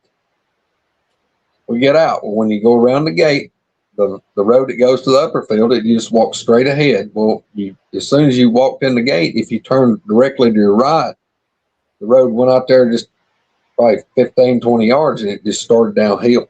Maybe not that far. And you're on a slope like this. And you go about 200 yards down the hill, and I had it flattened out, and there was another green field, and that green field was about 100 feet from the river. And it was down a hill, flat for a green field, and then down another hill, and then the river. Well, I told Alan, I said, look, you go hunt in that upper field. That's where he always loved to hunt. And I think the main thing was it was level ground walking. He didn't have to hike up down that mountain. And I said, if you want to go out there, I said, I'm going to take you, buddy. I'm going to carry him down to the lower field. He can get up in the ladder stand. He said, well, where are you going to hunt? I said, well, I'm going to be there with him while he gets in the stand. And then I'm going to walk out of that. And the road went into that lower field and went out of it. And when it hit to the riverbank, I had built a road that went to the riverbank up in the timber. It made a loop around his property. I said, well, I'm going to put him in that field, and then I'm going to go probably 300 yards or so down around the edge of the bank of the river, because the river was down real low. And if those deer crossed that river, there was a spot down there I could get to where I could look left and see about 300 yards. I could look right and see about 300 or more this way. So it was just riverbank. And if a deer, I'm sitting here, I'm controlling 700 yards or so of this riverbank. If something crosses, I've got where I can see anything.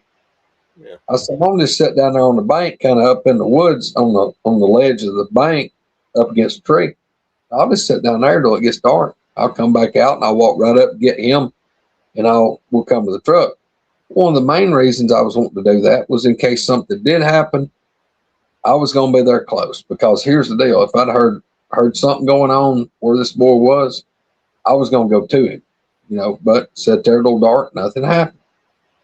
And I told this boy when he got in the stand, right, we were standing at the bottom of the stand before he ever climbed the ladder. I said, "Look, dude, I'm going to go down this road right there.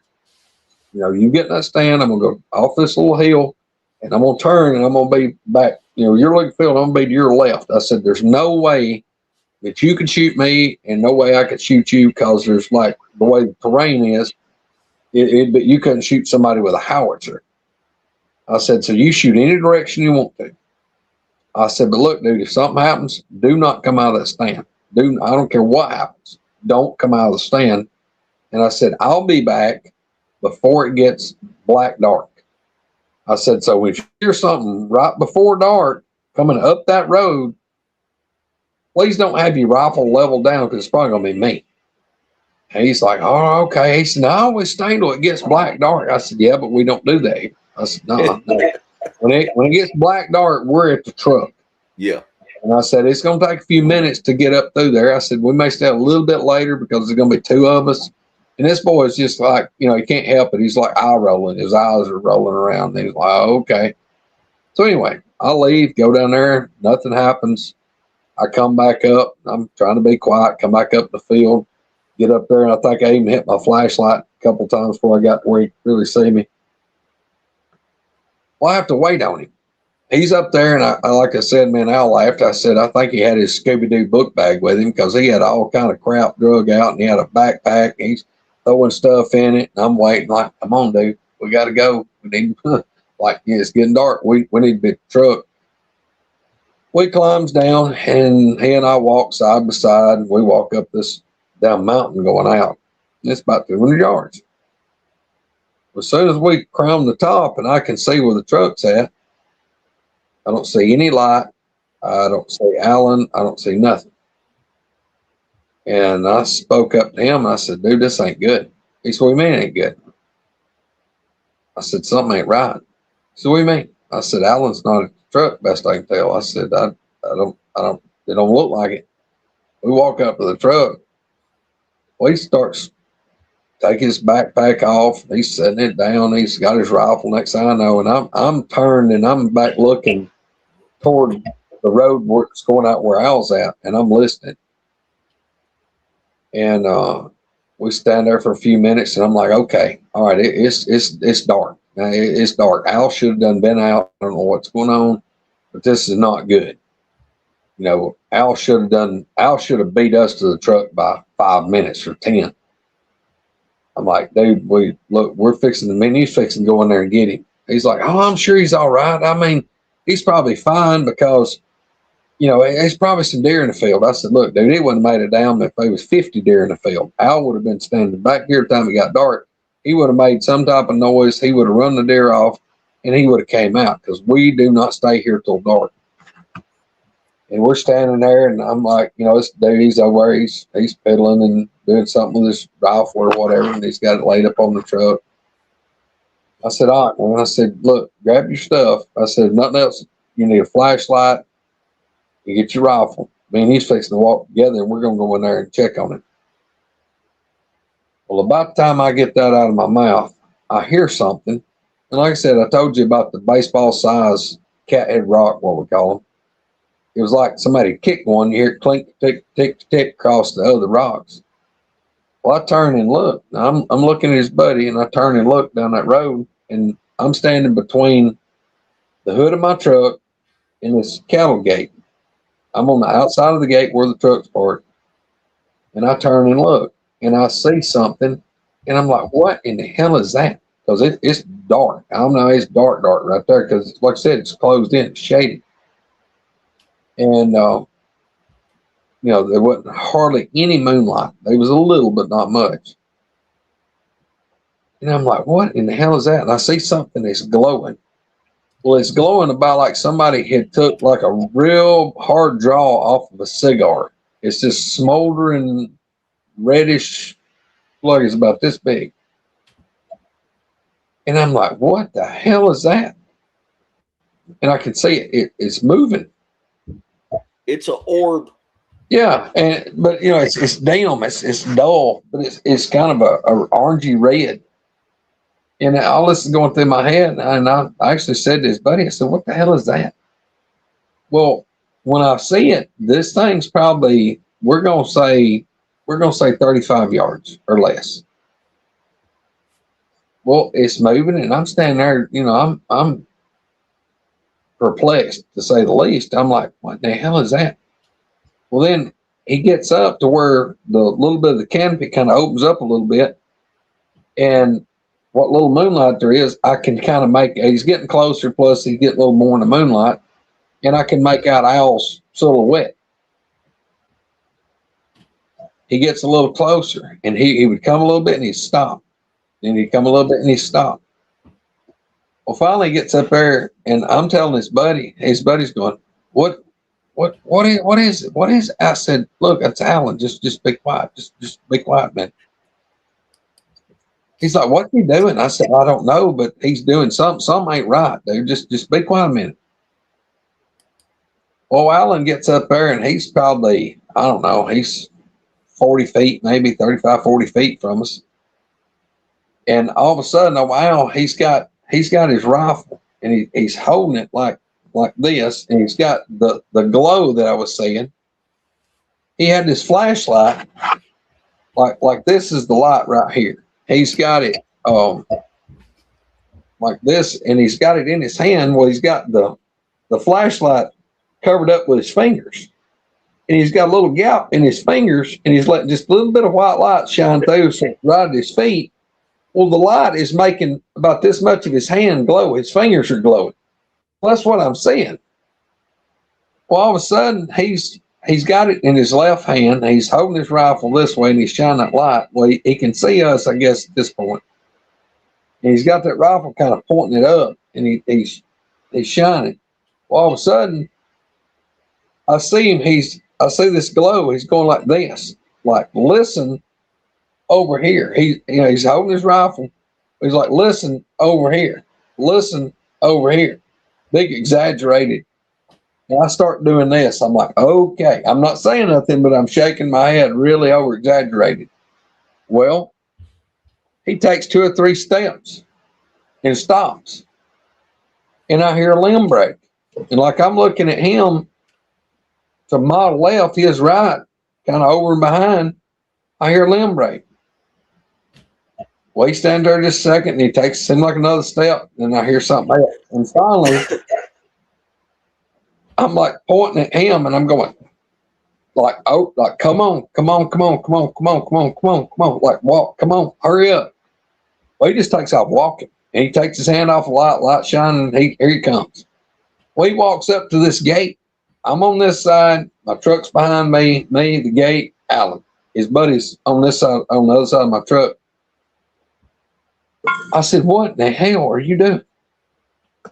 He said, that SOB, that son of a gun come in there a while ago. He said, he come around the field just like he done you that time. He said, he got over there and he went and he left. He said, I thought he was gone. He said, when I climbed down, when I hit the ground, he said, he come running up there. He said, I got out in the field. And he said, I kept backing up. And he said, I just started walking slow. He said, I was afraid to run. He said, that son of a gun come around the field, just like you was talking about. He said, but he didn't go fast. And he said, when I'd walk, when I'd stop, he'd stop. And he said, that son of a gun's following me all the way out here. He said, he hadn't a trade. He said, I was like, I gotta leave. I gotta get down. And he said, he followed me out. Y'all, I told Alan, I said, look, get over here. He said, well, I said, get your ass around the damn gate and get right here beside me. So me and him are standing in front of my truck hood, right in front of the bumper. The gate, there's about probably 3 foot from the hood of my truck to this gate. So we got me, we got Alan, and Alan's buddy. He's standing over on the pasture side, kind of at the corner of the fender and headlight. And he's going, what is that? What's going on? What is that? Well, he's like, we're hearing this. It's come up now. The 30-foot circle that I told you, this thing has walked up just across this circle, and it couldn't have been 5, 6 feet in the bushes, into that growed up thicket. Well, it starts growling, and it starts making all this noise. And it's going,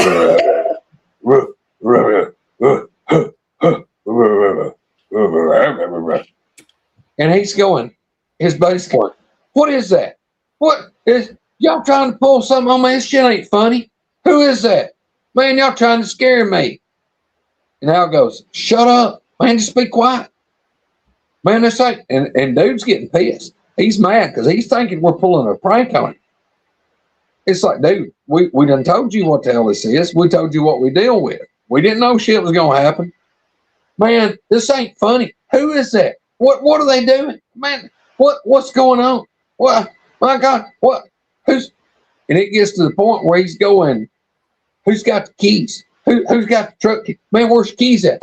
Truck, man, we got to go. I said, dude, get your rifle. Where's your rifle? Well, I unloaded it. I said, you unloaded it? Yeah, I unloaded it. I said, get your damn pistol out. Why? I said, look, I look at Alan. Now, this went on for several minutes. This thing is like 35 feet from us, and it ain't happy. Now, it's not just destroying everything, but it damn sure ain't happy. And you tell it was big. I mean, you got the breaking stuff, but it wasn't just like shredding everything like it had done me when it was charged that first time. But it wasn't happy. Like I said, it was growling, huffing, grunting. You could hear it breathing, sound like a damn racehorse breathing. It ain't happy. Well, I told Al, I said, I'm fixing to try something. I don't know what the hell's going to happen. He's like, and me and him both, we're both looking that way, and I just kind of cocked my head and said, look, dude, are you ready? What do you mean? He's like, cuts his head a little bit. What do you mean? I said, well, look, here's what's fixing to go down. I said, y'all listen to me, and you listen good. And I'm not whispering now. I'm talking just like I am to y'all. I said, look, I don't know what the hell's fixing to go down, but I'm tired of this bullshit. I said, I put up with this damn shit long enough. I've had enough. I said, I'm fixing to, either that somebody's going to kill us or I'm fixing to kill his ass. I don't know what's going to happen, but it's going to go bad. He said, what are you going to do? I said, well, you listen, whatever I'm about to do. I said, I've got 5 shells in this Browning, this 30-06. I said, if it busts out of that damn bushes right there, I said, I've got 5 shots. I said, the very second you hear number 5 go out of my Browning, I said, you crank up with that 7 mag. He had a 7 mag bolt action. I said, you got 4 shells in it. I said, you got 4 shells. And I looked at his buddy. I said, look, I got 5, he's got 4. And I said, as soon as the 5th one comes out of my rifle, the hull comes out, I'm either going to be reloading it, or I'm going to pull this 357 Magnum and go to work. I said, but don't everybody go shooting at the same time. I don't want to be standing here, everybody's damn gun empty. Right. I told him, I said, you jerk that damn pistol out. And I said, you be ready. And I said, as soon as you hear Al shoot the 4th time, you go to work. And I said, we're just going to sit here and shoot in succession. And I told Al, I said, are you ready? He said, hell, I guess I might as well be. Y'all lean my head back. And I done the longest and the loudest whoop, W-H-O-O-P, that I could muster. I'm talking about as loud as I could do it. Now, this thing is 35 feet in these down just across this opening in the edge of that damn thicket. That thing was mumbling and grumbling and huffing and growling. And it, like I said, it wasn't happy. But as soon as I did that whoop, it was like you hit the mute button. Like they say, the mute button. It was like blip. It was like you cut it off. And it was like 3, 2, 1. It was like, it was just like some old dude disgruntled, like he was arguing with you, and it's like he just gave up on the argument. It's like, and it's like, what the hell? And y'all, it was like that thing turned around and started walking off. It walked as straight away from us as it could go. Just walking, went out there, I'd say 100 yards, and stopped. Starts walking and leaves. Gone. We're standing there like, what the hell just happened? Oh my God, that just happened. His buddy's like, who the hell was that? What the hell? What the hell was it? What the hell was that? And me and Al both like, dude, we tried to tell you what the hell was here. You didn't want to listen. We told you. By God, this ain't funny. What the hell? This ain't funny for shit. Who was it? Y'all pulling a prank on me and blah, blah, blah, blah. It's like, look, dude, get in the damn truck. We're leaving. We got in the truck, left. We was going up through there, and he was just like, couldn't believe what had just happened. And, you know, I made good buddies with this old boy. But look, he never would come back deer hunt with us. We'd have an annual dove hunt, opening day of dove season, and he come up and hunted with us 6-7 years in a row. And we'd kind of rag him a little bit about like during dove season. They're like, hey, is you gonna come dove hunt with us? Said, you gonna come deer hunt with us this year? He's like, hell no. No. He said, by God, y'all know what the hell's over in them damn woods and y'all keep going back. He said, there's something wrong with y'all both of you. There's something wrong with y'all. So we that's kind of how that happened.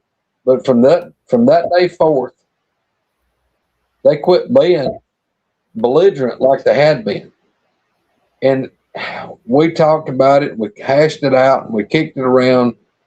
And like I said, you know, my go-tos is Troy Allen and Coonbow, you know, because they've dealt with these things their whole lives.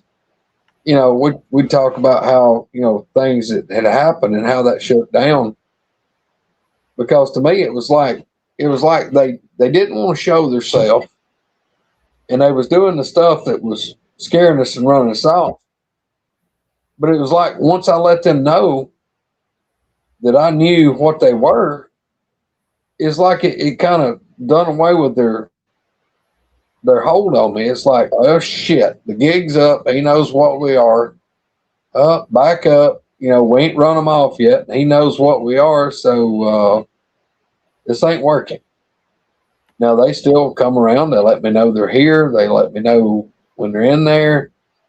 But them bluff charging, I hadn't been bluff charged since that day. Not one time. I hadn't been bluff charged.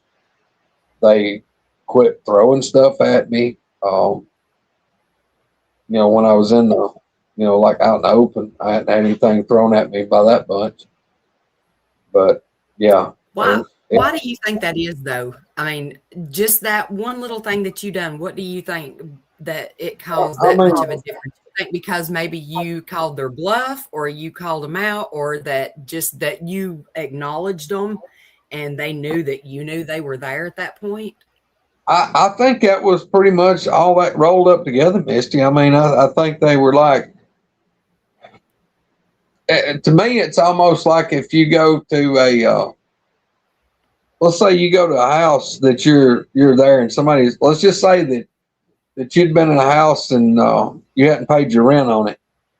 And the landlord is trying to hoax you and make you think the damn place was haunted and scaring the hell out of you, and it's working for a while. And then all of a sudden you find out that it's the damn landowner, and you're going like, hell you dumbass, it's you doing it. You've been playing a prank on me, so I ain't leaving. And then the landowner, I mean, or the homeowner, he's going to go, well, shit, I might try something else. That didn't work. They figured me out. That's almost what it was like. That's the way it made me feel anyway. Yeah, well, whatever it was, at least it worked. That's all that matters. Yeah, but the thing about it, I mean, you know, I had so many years in with them that like I said, they would let me know they were there. They would come around. They weren't belligerent. Now, I'm not saying that really dampened down my experiences with them as far as the amount, because it was like it pretty much like it increased it, but they weren't the horrible encounters really as much anymore. But look how they come around whenever we're there. You know what I mean? Like they want to come in and watch. They want to see what we're doing. They want to see who's there hanging out with you. You acknowledged them. So now they're like, hell yeah, he knows about us and he ain't scared. So we're just going to go Yeah. check it out and see what he's doing. I smell grease. He's got something cooking. Yeah. Let's go over Yeah. and see what we can steal or whatever. I think they're, for some reason, these things don't want to be seen. They for some reason, it's inherent in them that they don't want to be seen. It's got to be cloaked in mystery. And I think once that let them know that, well, he knows, this dude knows. So we're not, the gig's up. So, we're not hiding anything from them. They still don't want to be seen, but they're not trying to run me off. I guess it's like, well, shit, he knew what we was and he ain't run off yet. So kind of give up on it. Yeah. Hey, Jerry. Oh, Jerry. But yeah, y'all, it's been life changing. I mean, my whole life. I mean, I've been dealing with these things half my life. I'm 52. I've been dealing with them for 26 years. So exactly, half my life I've been dealing with them. You know as well as I do, I don't think the ones, especially around your place, are there to do anything bad. I mean, they've had ample opportunity if they wanted to actually do something. And it seems like they just kind of come in and watch, want to hang out and, be a little mischievous, kind of steal some food and stuff like that, here and there. Because, I mean, just think how many times I've been there or somebody else has been there multiple times and they've had stuff happen. Just like whenever that happened to me the first time and it made me super, super sick. And I told them, I said, you're really scaring me. If that's what it was, I don't know. I'm just telling you, from my experience that I said, please stop. You're scaring me. I know you're here. And it went away right then. Well, the next time I came and stayed with you and it happened again, it was nothing like it was the first time. It never scared me. It never done anything. It didn't even affect me. It's like the whole bed moved instead of it, affecting me that time because it did scare me. And that time it didn't make me nervous. So I don't think they're there, not yours anyways. Yeah. Well, think about this, Misty. Think about how many times that you've been here and you've experienced and actually probably recorded more stuff than most of these people that's been in this stuff for 20 years have even experienced.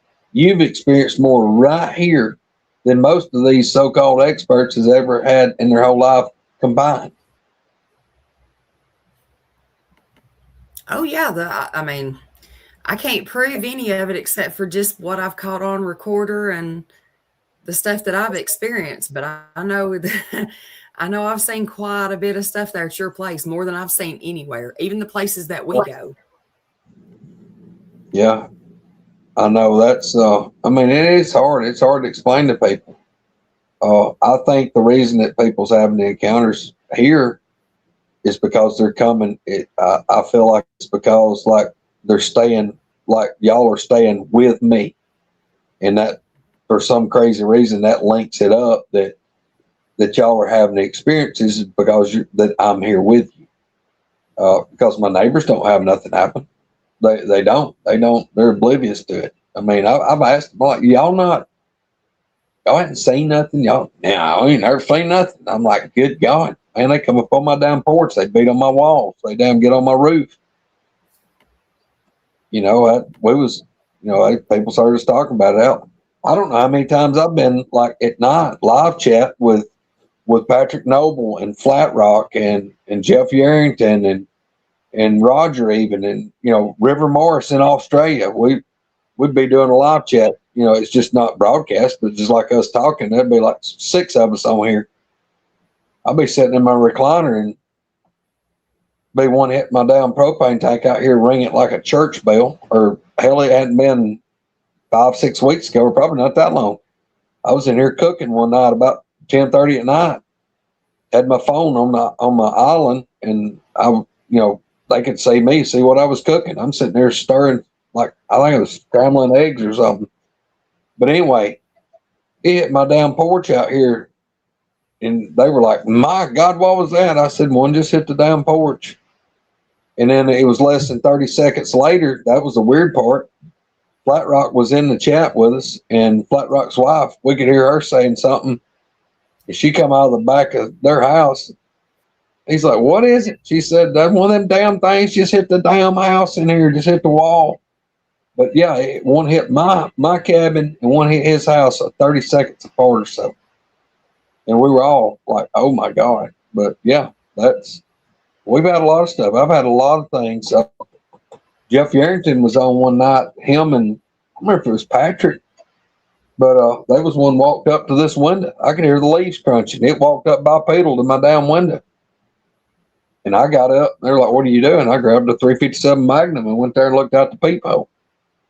I've had them come up, knock on the window right here by where I sat, within 5 feet of where I sat. They come up there and like, boom, boom, boom, boom on the window. And I'm like, yeah. What really bothered me, the worst things, them slapping the side of my cabin, and I had one push on it because it wasn't just a slap. I felt the whole cabin. This is 1,200 square feet. It's 30 by 40. I felt the whole cabin kind of shake.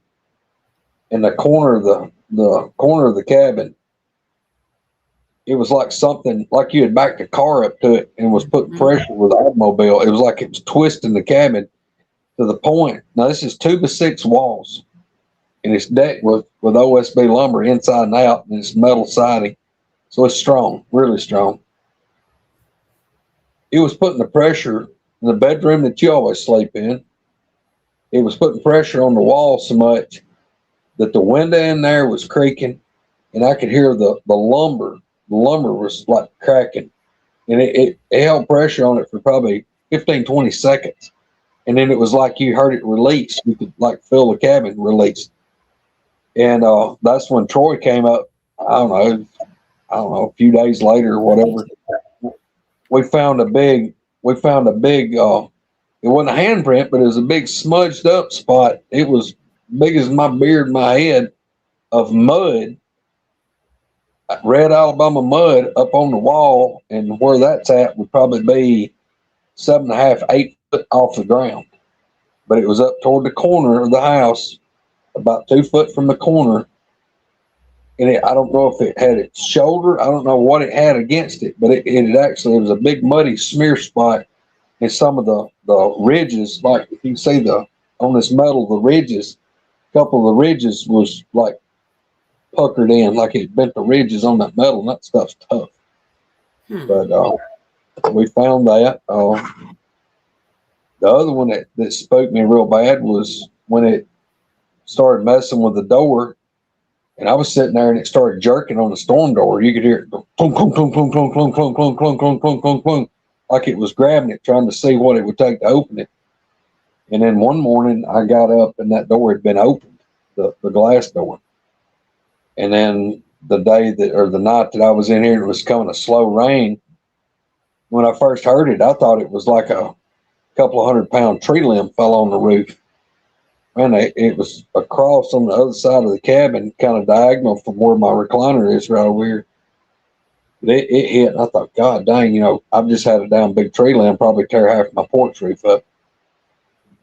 And all of a sudden, just the kaboom, and then I hear doom-ta-doom, doom-ta-lum, doom-ta-lum, doom-ta-lum, doom-ta-lum, doom-ta-lum, because the thing went up the roof at a diagonal, went up the roof, over the peak, and come back down the side where I'm at. And it was a weird cadence. It was a weird, it wasn't like a person walking, but it was a weird cadence. And the thing stopped directly over my recliner. I'm talking about if I reached over and caught that 357 that stays on the table beside my chair, jerked it out of the holster, and I leaned back in the recliner and had both hands on that pistol pointing straight up at the ceiling, like right, just like this, over my head. And that thing stopped over my head direct. If it had a plumb bob, it'd been in my lap. About 60 seconds passes, and the thing takes off at the same goofy cadence. And where it came in this way, it went this way. It come in like at an angle. Say it came in at 10 o'clock position. It left it at 2 o'clock position. And I heard it go across that bedroom that Misty stays in. And I reckon it jumped off the roof. Well, there again, that was one of them times Troy Allen shows up. A couple days later, I told him what happened. he got around and got to where he could see up on top of the cabin. Now look, mind y'all, I was on crutches because my ankle was all messed up. I couldn't do anything. Total no weight bearing at all on my right leg. Troy gets out and gets up where he can see on the roof because I hadn't been able to get up there and get the pine straw off my roof. And it was like a carpet about 4 inches thick, the whole thing. Well, I told Troy where it got up on the roof or where it sounded like, where it came to, and which way it left. Well, he got out there where he could see up on the roof. And he said, He said, I can see right where it went. He said, there's like big impressions in that straw and stuff on your roof. He said, just like you said, he said, instead of going straight up the roof line, it went kind of at an angle. He said it went over the top. So he come around here and he looked. He said he could see where where he walked and mashed the straw down. And he said there was a spot, pretty big right above my chair. And he said then it took off and went that way. Well, he got out there and looked in the pine straw and the leaves off the end of the cabin. And he said it was like somebody had jumped off something going at an angle when they landed. He said it was like you had tripped on a rug and the rug kind of wrinkled up, it just slid. He said the pine straw, it was like it cut like a half circle. It just wrinkled it up like a carpet. And he said it was just bare dirt under it. But he said like where it hit, it slid. Yeah. Yeah, that kind of spooked me, the damn thing's getting on the roof, because I don't know what the hell they was needing on my roof for. Well, how many times have you heard me a few years ago, right whenever I guess you had probably just started the show with us. And I would be sitting outside with the goats waiting on them to have babies or whatever. And I would call you or send a message and be like, hey, you still up? I'm literally hearing something walking on the roof. Something just jumped up on it. Now, I'm talking a two-story barn that you got to have a ladder to get up there. I can't even get a regular ladder. You have to have an extended ladder to be able to even get up and try to do any kind of repairs on this roof. And I would hear stuff walking at night and not birds. I don't know. There's no trees around. I don't know what in the world could have got up there, but I would hear it. And just like you said, it would walk until it got right over top. It seemed like of where I was sitting and just stop. I mean, what's going to do that? I wouldn't think a bird or a cat or something. I mean, obviously stuff can, go up the side and get up on the roof if it can climb, but what's going to do that and just sit right over top of you on a 120-foot barn and just know exactly where you are? Exactly. Same way with your house. Yeah. I don't know. That weirded me out because that thing came to exactly where I was sitting. I mean, it was directly over my chair. And I not only had that pistol pointed at the roof, I had done thumb cocked the hammer back on it because I didn't know. I thought, well, if this damn thing comes crashing through the damn roof, as soon as if that roof had creaked like it was going to break, I would have been putting holes through the roof. And, I didn't know what was going to happen. I did not know. But, over the years that I've had this cabin here, I've had so many things happen. It's been unreal. We found footprints out here. Me and Al found some that was right at 18 inches. I know Sherry and Donna found like 3 different sizes. I found some out there too and tracked it all the way back to where, if you remember, we were seeing it the night before. And I kept telling you, there's eyes out at the Connex building. I was seeing a blue set and a red set. And right where they were at the Connex building, when we went out the next morning, we found tracks, broken limbs, broken trees where it had bent stuff out of the way, like it was, back there just watching the back porch.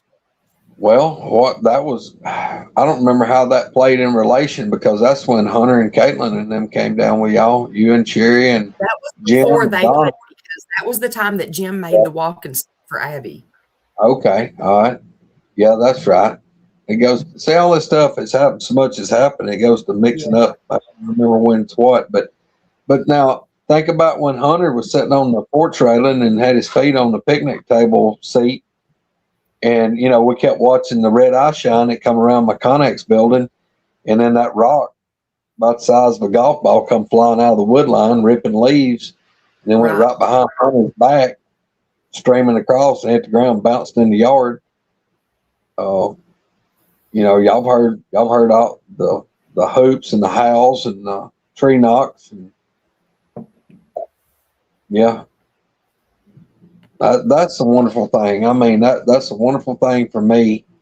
Y'all don't know how much that helps me by having my friends come and experience stuff here, because it ain't. I'm just like Flat Rock. Me and him's talked about this a bunch. We've talked about it a bunch about how having other people that we can trust. Because look, I can't invite everybody. Everybody's like, well, I'd get me a researcher down there and let them. Shit, who else am I got? Who would I get? Who am I got that I could get that's gonna know more than people like Troy Allen or Coonbo Baker? There's people that would give $10,000 to get Coonbo to show up at their house and give them an idea. And hell, I talk to Coonbo every day. I talk to him. We were sitting on the back porch, me, you, and Coonbo, and he was getting ready to go home. It was up in the morning. I think we were the last ones up. And we walked him out through the house and went out the front door. And as soon as he kicked his lights on, I mean, you could see a shadow take off right across the front, and he just spoke to it like it wasn't nothing. Yeah. Yeah, we could see the silhouette take off, had red eyes. But, you know, that's the thing about it. I mean, Coonbo's seen them. He saw one right out here, and he was sitting on the couch one time looking out my door and one straight by the door. And me and him done a show. He come down here, me and him done a podcast. When he went to leave, he backed his truck up, and he like backed it in, and to turn and go down the driveway. When he backed up and stopped, I stepped in and shut the door. He wasn't gone 45 seconds. He called me. He said, "You ain't gonna believe it." So I said, "What?" He said, "Well, when he turned to go down my driveway," he said, "there was a booger walked across the driveway within about 40, 50 feet of his truck." He said, "It wasn't one of the big ones." He said, "This one was about 7 foot tall," and said it was built more like the basketball player one. Said he figured it was a juvenile. And it walked right across in front of his headlights on bright. You know, walked across the damn driveway within, it'd been less than 100 feet from my porch. So I know he's seen at least 3 here. I've had the boy, Bailey, the boy that used to help me work wise. He, and him was out here. We built this onto my cabin. So we had one walk up and was standing behind a tree watching me and him work. And Bailey kept watching the thing for 10 minutes. I said, what are you looking at? He said, "Oh, nothing." And he just kept looking down in the woods, and he had his attention. Well, in a minute, we put a piece of metal on the side, and I broke his attention from it. I said, "Here, put a screw in that end." Handed him the drill and the screw. He put that screw in there. Once he took his eyes off of it, we turned a step back over to put another piece of metal on the sawhorses where I could cut it the length. He looked back over there, and the thing was gone. He stopped just like, I said, "What is it?" He said, "That thing's gone." I said, "What are you talking about?" He said, "Well, right down there behind that pine tree at the edge of the yard." He said there was an outline, said it's like the tree, and then it come off to the side, said it was wide, and said it just went straight down. He said, "I thought it was some type of bush." He said it was a different color. He said it didn't look, he said it was just the color of it looked off, and he said it was big. And we're standing there, and we hear the thing walking. We hear it going through the leaves. It went around the yard and went off the mountain to the river. And the next day when it got daylight, now this was after dark, I had some big halogen floodlights out here shining where we could work at night. Next day, we marked which tree. I said, "You know which tree?" He said, "Yeah, I know which tree." And he showed me, and we both knew which tree it was. Next day, I took a tape measure. He said, "What are you doing?" I said, "I'm going to walk down there to that tree." And I said, I told him, I said, "You stand right here by the sawhorses, and I'm going to walk down there to that tree." He said, "Well, I don't think it was that big." I said, "What do you mean?" He said, "Well, it was whatever I was seeing." He said, where it come down the tree and where it went out on each side and then went down. He said, like, I guess it would be say if that was the shoulders. He said it was about eye level with me. Well, Bailey's not very tall. He's probably 5'8", 5'9", something like that. He said it was about eye level. He said about level. He said, "That ain't that big." I said, "Bailey, what you're not thinking about," I said, "once you go right here about 15, 20 feet, my yard slopes down." I said, the time I get to that tree down there, I said, I'm 6'1". You're going to be a lot taller than I am. Well, I went down there. I got to the tree, and I'm like looking back at him. We're talking about this is probably 60 feet, maybe. I walk down there, say 60 feet, and I get to the tree. I said, this is it. He said, yeah, that tree right there. And he realizes he's looking downward at me. I said, all right, now I want you to pick about where it was. Think about what you saw last night. And I said, I'm going to take the end of this tape measure, and yellow tape measure. I start pushing it up. I said, let me know when it gets about level. Well, I stopped. And he goes, all right, right. He goes, right there. I said, you pretty sure? He said, yeah, it's about where it went out, the horizontal part. He said, how tall is that? I said, hold on, I'll look. I stretched that tape measure down to the ground. It was a little over 8 feet. So it was a little over 8 foot to the thing's shoulders. He's like, by God, it was a whole bunch bigger than I thought. And I said, yeah. I said, when you told me it was level, with your eye level, I said, yeah, that's a lot bigger. But yeah, we've had a lot of stuff. I mean, there's been several people. Roger and Peyton found a track down here. Like I said, Sherry and Donna, Troy Allen saw one here. Troy and Big Al, they both found tracks out here. Allen saw that one. Wanda and Abby, they were leaving back a 3 months ago. She backed up in her car and was using her backup camera. She backed up and backed toward the wood line. It said she was looking at the backup camera, and there's a big pine tree. She said by the time she hit her brake lights to stop, put it in drive, said of course the brake lights lit it up more. She said that she could see the pine tree, and right beside the pine tree, she saw a big upright figure that it just sidesteps and hides behind the tree. It just steps over. Dario, I am in Alabama. I am in the heart of Dixie. So, but yeah, that's but like I said, that's just the people off the top of my head that seen them right here. I mean, but Alan, Troy, Wanda, me, Bailey, Coonbo, that's just laid eyes on them right here. I'm talking about right here. I saw that one. The last one that I laid eyes on was standing in my yard, and I was within about, 50, 60 feet of it, and my headlights on bright. And I watched it take off and run to my right and run past my cabin. I don't know where it went from there, but I watched it cover probably 35 feet till it got up, behind the cabin. But that thing was black beyond black. I mean, it was like the light was absorbing in it. Spencer was wanting me to talk about my motorcycle incident. Misty, we ain't gonna have time today. We're done. I don't know where he's even went. I don't know what happened to him. Hold on just a second. Hey, everybody that's new here, just getting here, whatever. I seen Dario said he was from Italy.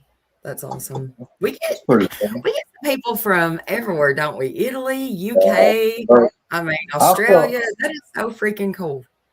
I feel sorry, especially for these people. I feel sorry for them. It's in other countries, and they're trying to figure out English because us talking. Yeah.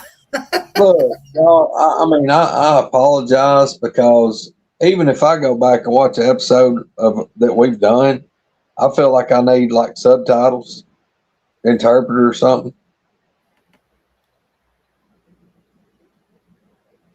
You didn't miss it, Leanne. No, Leanne, we ain't had time. We're probably not gonna have time, but I promise we'll do a part 3, and that'll be the very next thing I'll tell. Okay, hold on. Let me go check because you did have some questions. So let me go back through this real quick. We'll hang up for some questions, see what we got. Because I don't have my reading glasses. My phone is where I can't see it. I do agree on that. I think it very well could be depending on what you're hearing. Let me tell you this. There is people that think that it's tongue pops is what tree knocks is. But I'm telling you, they do. They 100% absolutely. I've heard tongue pops. I've heard tongue pops. I promise you. But I'm wondering if it's really a tongue pop or if it's more of like something they do with their throat instead of their. It may be a tongue pop, but I mean, I don't know. But I'm wondering if it's kind of like how like a frog or a camel or something like that will do with their throat, like an expansion. Well, I'm telling you, I've heard these things up close, and I've heard them. It sound just like somebody popping their tongue. But when I tell y'all, I've heard tree knocks 100%. It is wood on wood to the point of it sounds like wood exploding. It sounds like at the volume of a rifle shot. It sounds like it'll have the distinct sound, just like if I'm piling. It's like I'm piling up brush with my bulldozer and breaking saplings. It's absolutely like lumber exploding. Yes, look there. That's Ain't Sherry. Sherry, yes, Daddy saw one. He saw one cross the trail at the Greenfield. It stepped across a trail, and that was the one he finally laid eyes on, and that was several years into it. But it was broad daylight. I mean, it was like 3:30 in the evening. It crossed about probably 40 yards from him. Where we had a ground blind set up, and Dad was sitting in a ground blind. I'd went on to another field. I'd laid him out. He walked in and sat in the ground blind, and he was camoed in with it. And if you look straight ahead, you were looking down this like an old log road that I'd bush hogged, and the green field was to the left. You were at the edge of the green field, so your green field kind of peeled out to the left, but you could watch that log road, and they would cross that road. Well, Dad said he was sitting there and said that there was a bunch of birds flew. Just a bunch of birds flew, and it come out across that field. Well, he cut his eyes and was looking like to see what spooked those birds.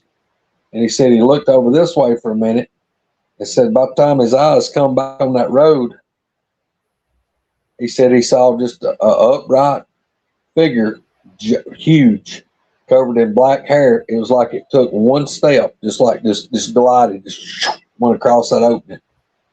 And we went back that next day and kind of reenacted it. I made him sit down in the ground blind. And I said, all right, I'm going to walk down here. And when I get to where you think that thing was, tell me. So I walked down there, and he's like, whoa, stop right there. And he's like, it crossed right there. Well, I looked, and there was a game trail, but it was a big wide game trail. And the ground was pretty much just rock. So there was no tracks, no nothing. And Dad, he walked down there where I was at. I was looking for sign. He said, that thing must have been big. I said, well, I'm sure it was. He said, no. He said, you went out and it kind of crowned over a little hill. And by the time he told me to stop, where he's sitting up here, I'm down here. So it put me a lot lower than him. He said, I could only see you from about here up. He said, I could see that thing from its waist up. He said, that thing was a whole bunch bigger than you are. So, but yeah, he saw that one cross that open. So he laid eyes on one. What else you got, man? Let's see. Oh, I am. Thank you, Erica. She is so freaking sweet. I swear. Y'all, make sure you go check out. Speaking of, I don't even know what time it is. Sass had a show starting at 4, and Chad and Erica actually have one starting. Is it 5 or 6? 6, I think, Eastern, I think. But she was asking me, she said, you all healed up from that burn. I'd splattered bacon grease all over me.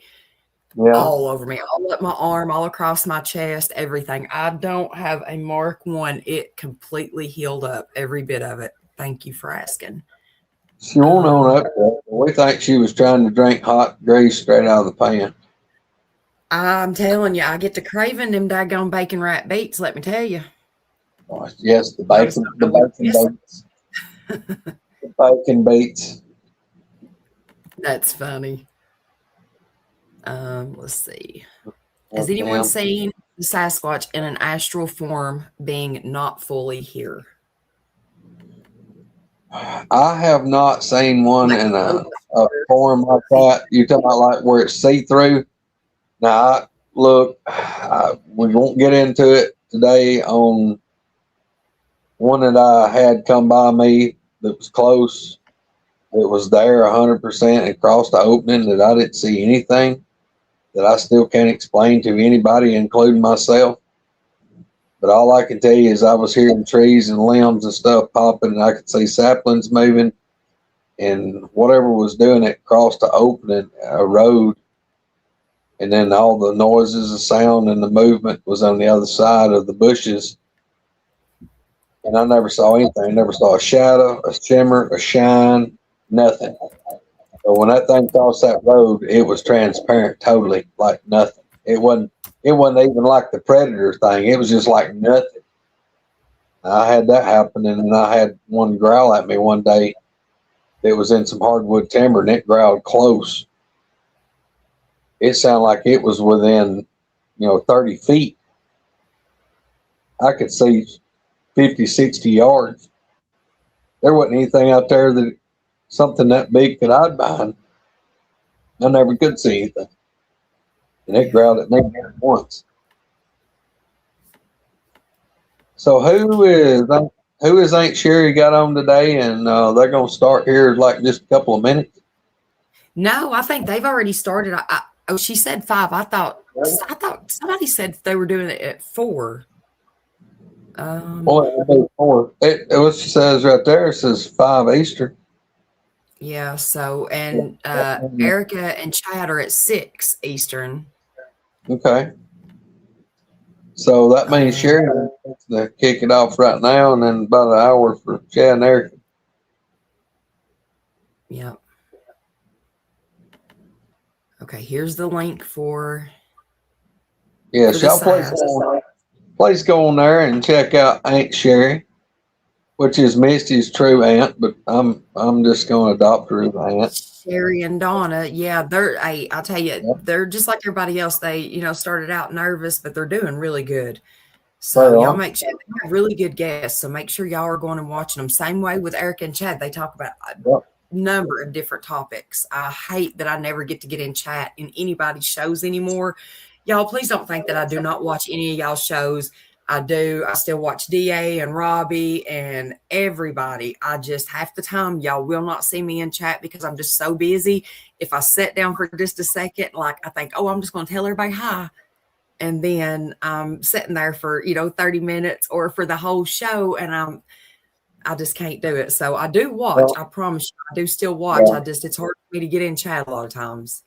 Well, like with Sherry and then with Chad and Erica, like when we get done with this show, I always have to, I go in here every Sunday and I cook a big meal for Wanda and Abby and Colt if he's here. And then my brother and sister-in-law, they usually come up every Sunday and we eat. So I'm busy cooking. So I turn it on, I listen, but I can't be in chat and cook and everything. So I'm usually watching or listening. It's just, I'm not in chat. So. And thank you guys for giving. Y'all did not have to do that. And I don't know, you was talking, so I guess you kind of missed what was going on with this other donation, but thank you. It's greatly appreciated. Yeah, thank y'all so much because, it looks like we're probably going to have to increase our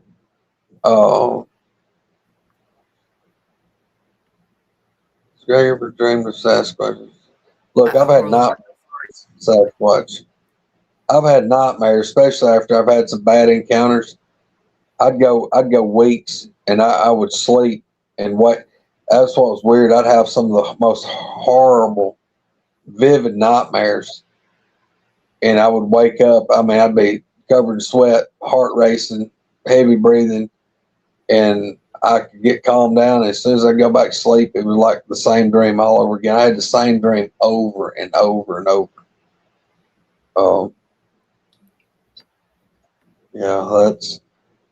And I never could. And the weird thing about the dream I'd have, I would look up, and I'd look up this thing, I could see it like from its feet, and the like I was picking my head up, looking at it, and I could see everything like exquisite detail to get to the face. And in that dream, the face looked like you had a great painting, but you'd got your hand wet and just smudged the face. It'd just be like blurry.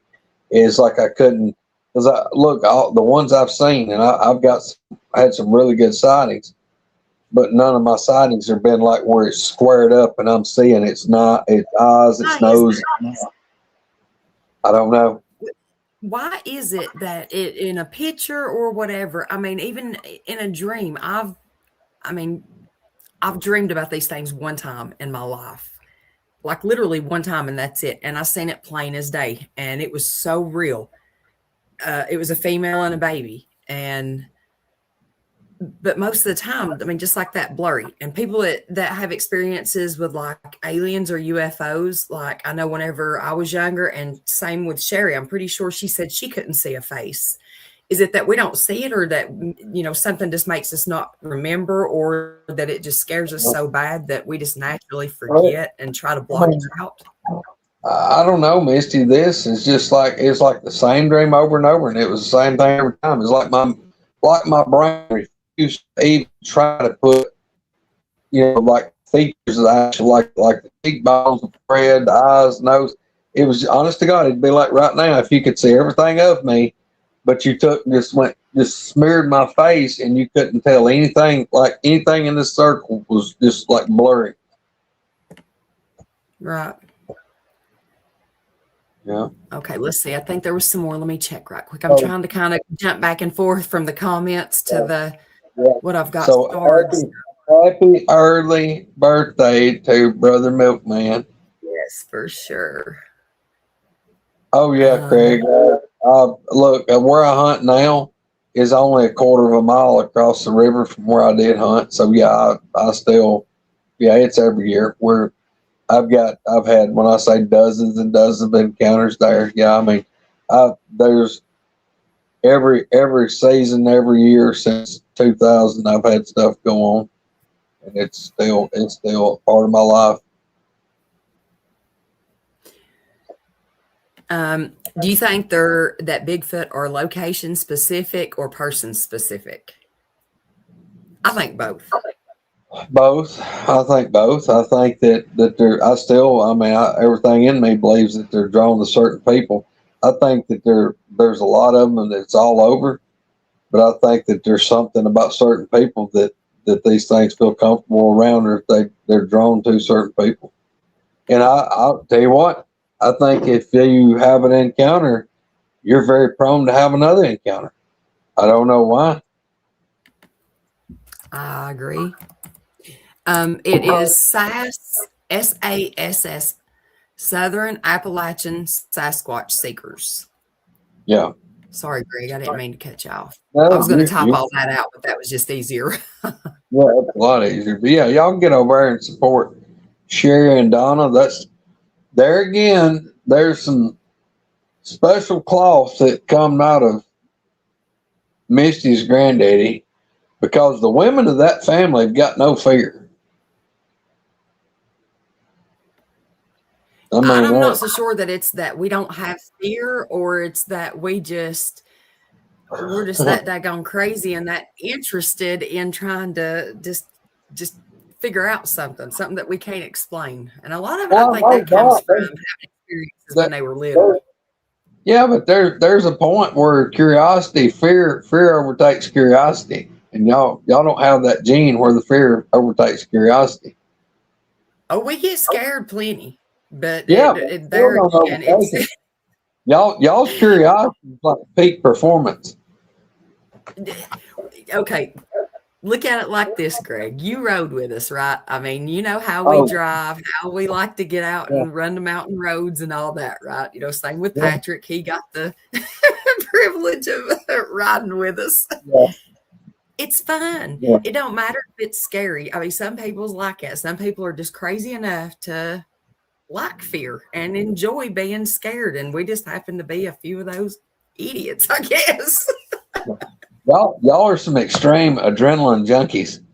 That's the word for it right there. Adrenaline junkies, because if it'll scare you or whatever, make you feel like you're going to throw up, I am all in, let me tell you. Yeah. No doubt. Look, any women that would go drive like an hour and a half at 3 a.m. to go meet a total stranger in the back lot of a Walmart to go off in the deep, dark woods, don't know nothing about this dude, that tells you something. Hey, he was the nicest guy ever, though. I have to say, he really was. He was a super nice guy, and I think he was probably a little more scared of us than we were him. And yeah, but I mean, and I'm proud he was a super nice guy, and he on the up and up. But you know, they was probably people thought Jeffrey Dahmer was cool to hang out with. why, you know. Hey, Rusty, how are you? Look there, so Rusty. All right, let's see. I think there's a couple more. Let me see what we got right quick. Yep. Sandman wanted to know if Bigfoot's been known to drink beer. I've never heard of them like drinking anything like that, but I don't know if anybody's ever left anything out. The only thing I've heard of over the years, as far as not really like drinking, well, depends on what you want to label it. I mean, I've grew up hearing about these things. If rated people moonshine stills and even like got in the mash, which mash is basically a beer, but yeah, I've heard of them tearing up people's stills and getting in the mash and stuff. Oh yeah, now I have heard that. You're right about that, about the mash for sure. But as far as just like sitting and opening up a can of beer, no, I don't know. I mean, who knows? I know one thing: they'll drink the shit out of some down used cooking oil. Fry you some fish and leave that oil out there and somebody happens to it.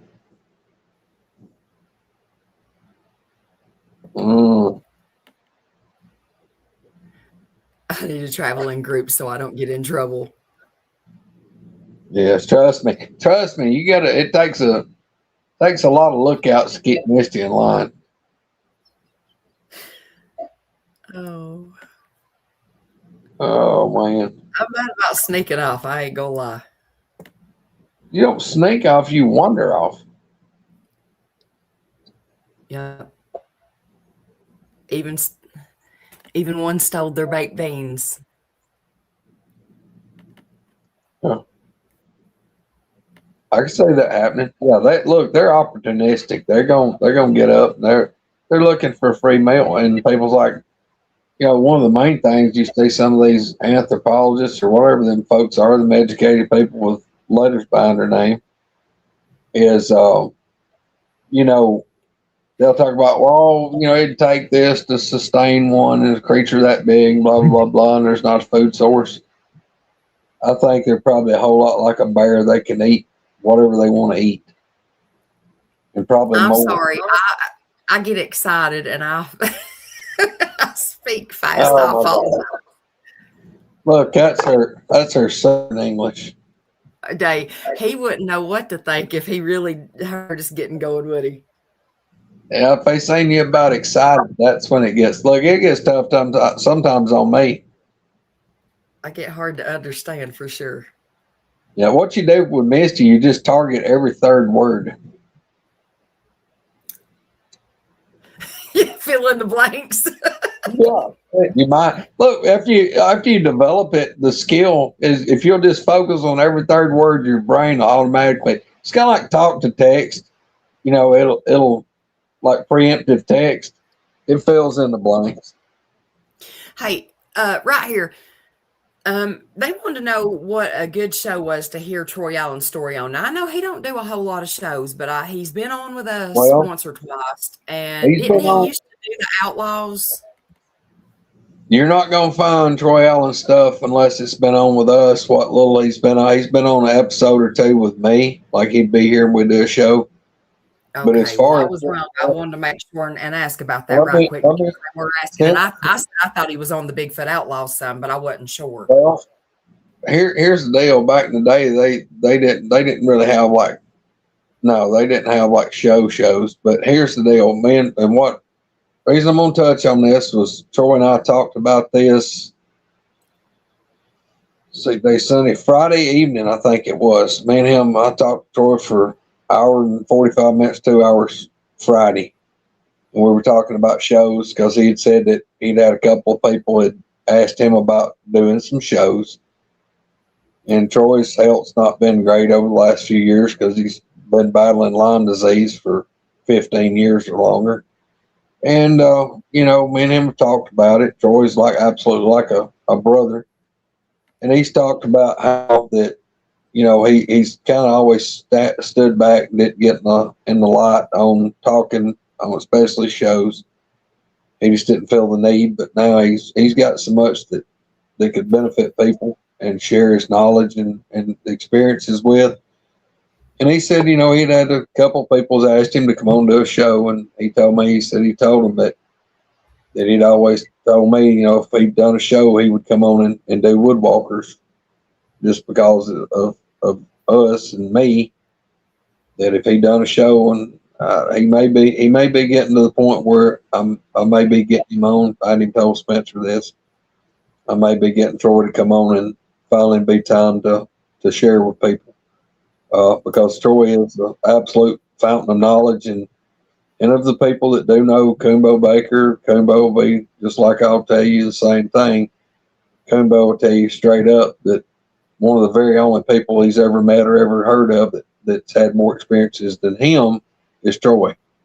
Right. And Troy, if Coombo's got a question, he calls and runs it by Troy. So yeah, that's what he can bring to the table. Well, he wanted to know what year he was on. He just happened to be at Greg's one day, and we got him to come on and sit and kind of talk a little bit with us. I'm going to say he was on with us, maybe about 8-10 months ago, maybe. Misty, I'm not sure because it wasn't like a big deal, and best I can remember, he was just giving his advice on stuff. He wasn't really talking about his encounters. Yeah. Yeah, I don't even think it would be labeled. Maybe if you read the comments, or not the comments, but you could probably read the comments. I'm sure people's commented that he was on the show, and find it that way. I'll look and see if I can find it. And if I can, I don't know if you're a member of our Facebook page or not, but if you are and I can find it, I'll post the shows that I can find that's got him in them. But I'll have to go back and go through and check and see. If not, then if anybody else just happens to know, would you please post it on the Woodwalkerz page, please? Yeah, but yeah, Troy's like I said, Troy is he's pretty private on his stuff, and he just always, you have to be real close. Troy is really, really bad about it. He wants to vet people before he opens up to them. And like I said, I love him like a brother. And I've been blessed to have him in my life, to have him for his knowledge and just what he's helped me figure out and learn. Yeah. A lot of people in the chats met Troy at our meet and greets and stuff, and Troy's been in the Bigfoot world a long time. He just had never got.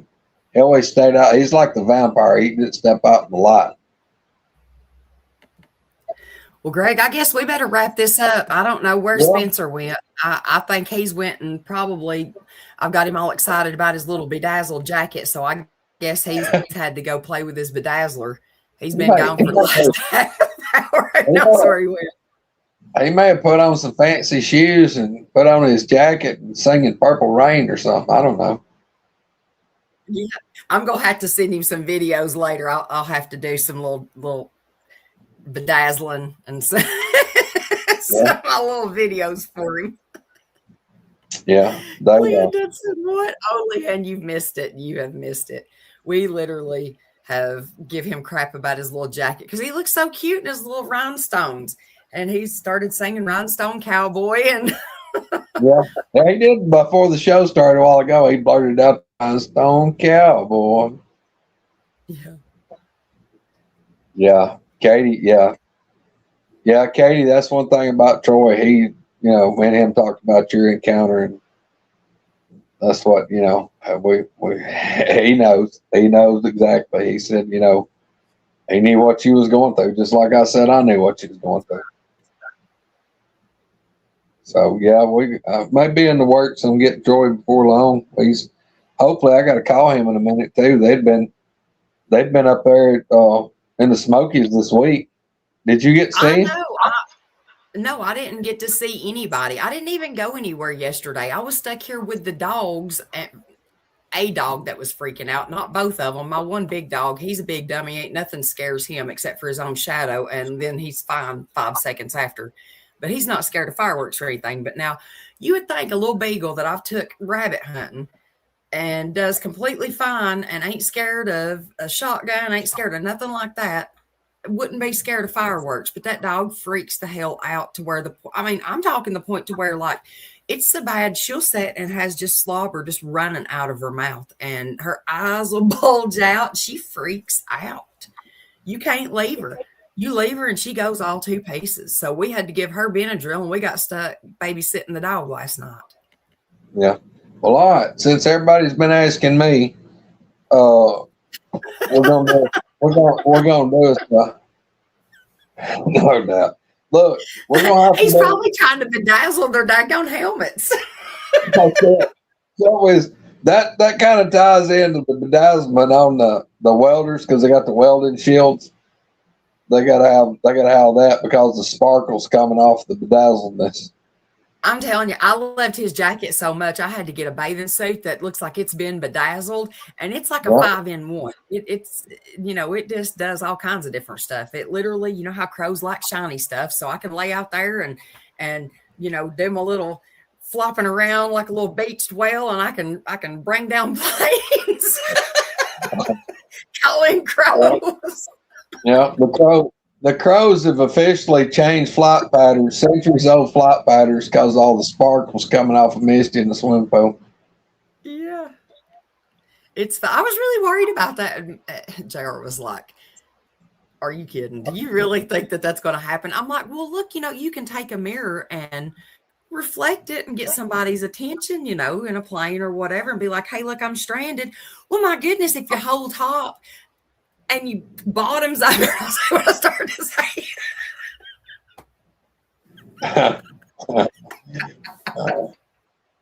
You know what I'm saying? If you're blinging and shining, I mean, come on now. Yeah. If you got sparkly assets, yeah, it's gonna be nice. Oh my God. For sure. That's what I told JR. I said we needed to get her one of those, like a weighted blanket or one of the jackets. Look, that's what we'll start calling. That's what we're gonna call Spencer's jackets, the Thunder Jacket. Thunder jacket.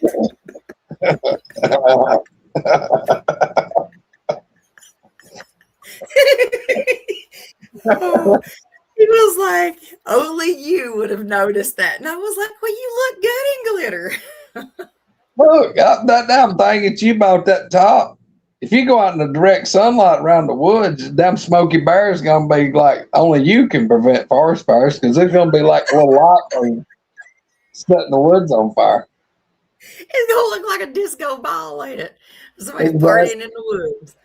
Hey, maybe that'll be my new Bigfoot shirt. Maybe I should wear that. Maybe they'll like the little glitter. We'll see. It might be. You know me, I'll try anything once. Be like a sparkly bachelor walking through the woods. I seen that and I had to have it because that damn jacket he's got. Undoubtedly, there was nothing about you self-conscious because you damn sure wasn't thinking, damn, I hope nobody notices me. Greg, do you know how long it's been since I've bought a bathing suit? I bet 15 years or longer since I've actually bought a bathing suit. And the only reason I bought this one is because, y'all, it is, with the heat index, it is literally over 100 and absolutely freaking miserable. So I bought a kiddie pool and I bought a bikini. I just thought the two of the possible reasons was that you had new neighbors move in or they'd close the new beach. I wasn't sure. Oh, but this is the thing, though. I don't even have it in my yard. I actually put it out back behind the barn, out where the greenhouse is, because I don't have no neighbors back there except for my uncle and his girlfriend, and they already know, if they hear me out there splashing around, they might not already look. So, oh my gosh! Well, look, so we're gonna kick off about 10 o'clock tonight on the Night Owls. How do y'all keep doing me like this every week? How do I keep getting? Where Well, did this even come from? well, I mean, you're ready to roll. You ready? Am I? Yeah, yeah. You can do it. We'll see. We'll see. We might. All right. Y'all just keep your eyes peeled. We may do one. We need to. We'll see. We got stuff to talk about. We got bedazzled bathing suits, thunder jackets. We got all kinds of stuff. Oh man, I'm telling you, these last week of texts. Tonight, look, tonight would look right there. Perfect, right there. Catherine, tonight's your night to shine. Catherine will send you a link. Tonight is the night. She said she gotta go to bed early tonight. I do too. Oh no. Look, you can give up like a couple hours sleep. I promise it'd be worth it. Oh, y'all already had me crying before we even came on today. Oh my gosh. We'll see what we can work out. Greg, you got anything you want to tell everybody before we get off here though? Seriously? No, I just appreciate everybody being here and listening to us and watching us, hanging in here like rusty fish hooks. And we do appreciate everybody that comes on and hangs in here with us. And, we had a little we ain't gonna say controversy. We just had somebody with their feelings hurt because we didn't have a show last week.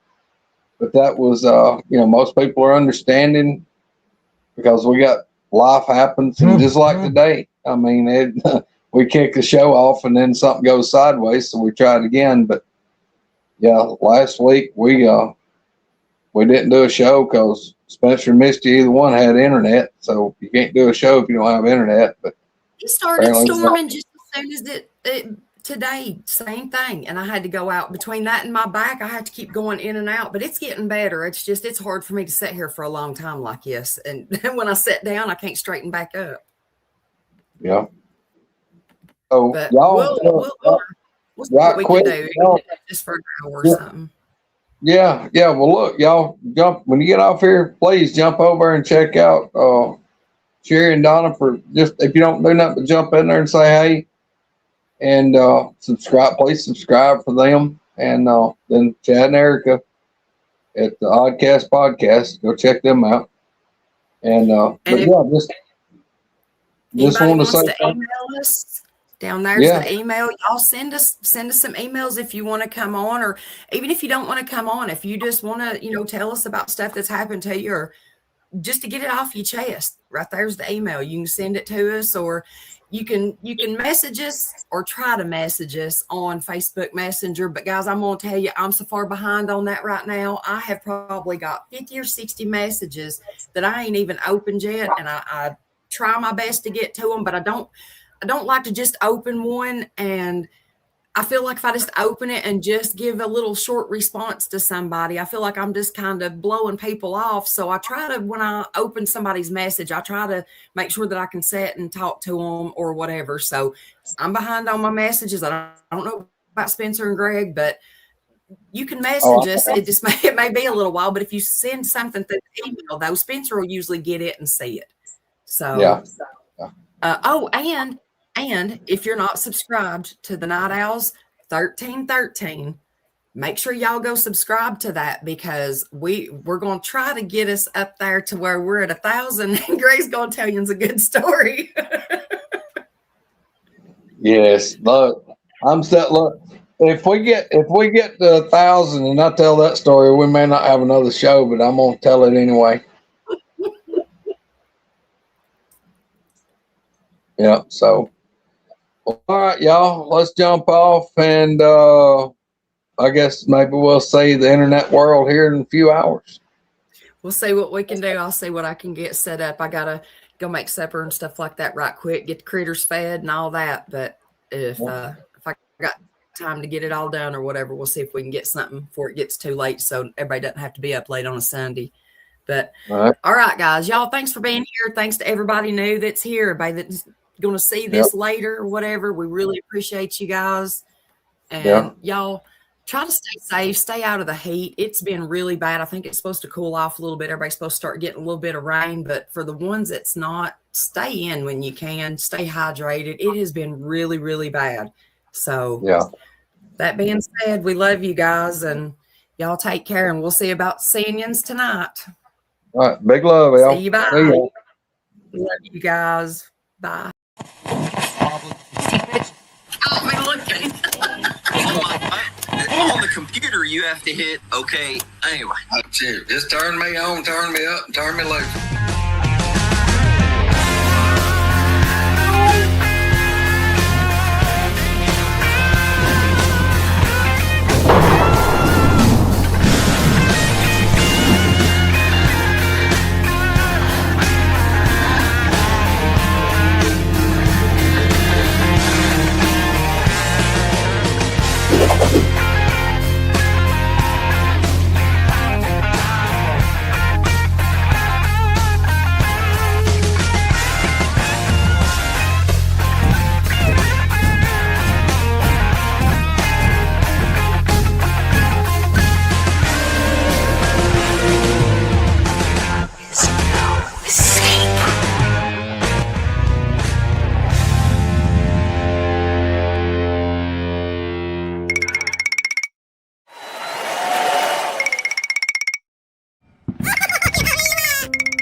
Look at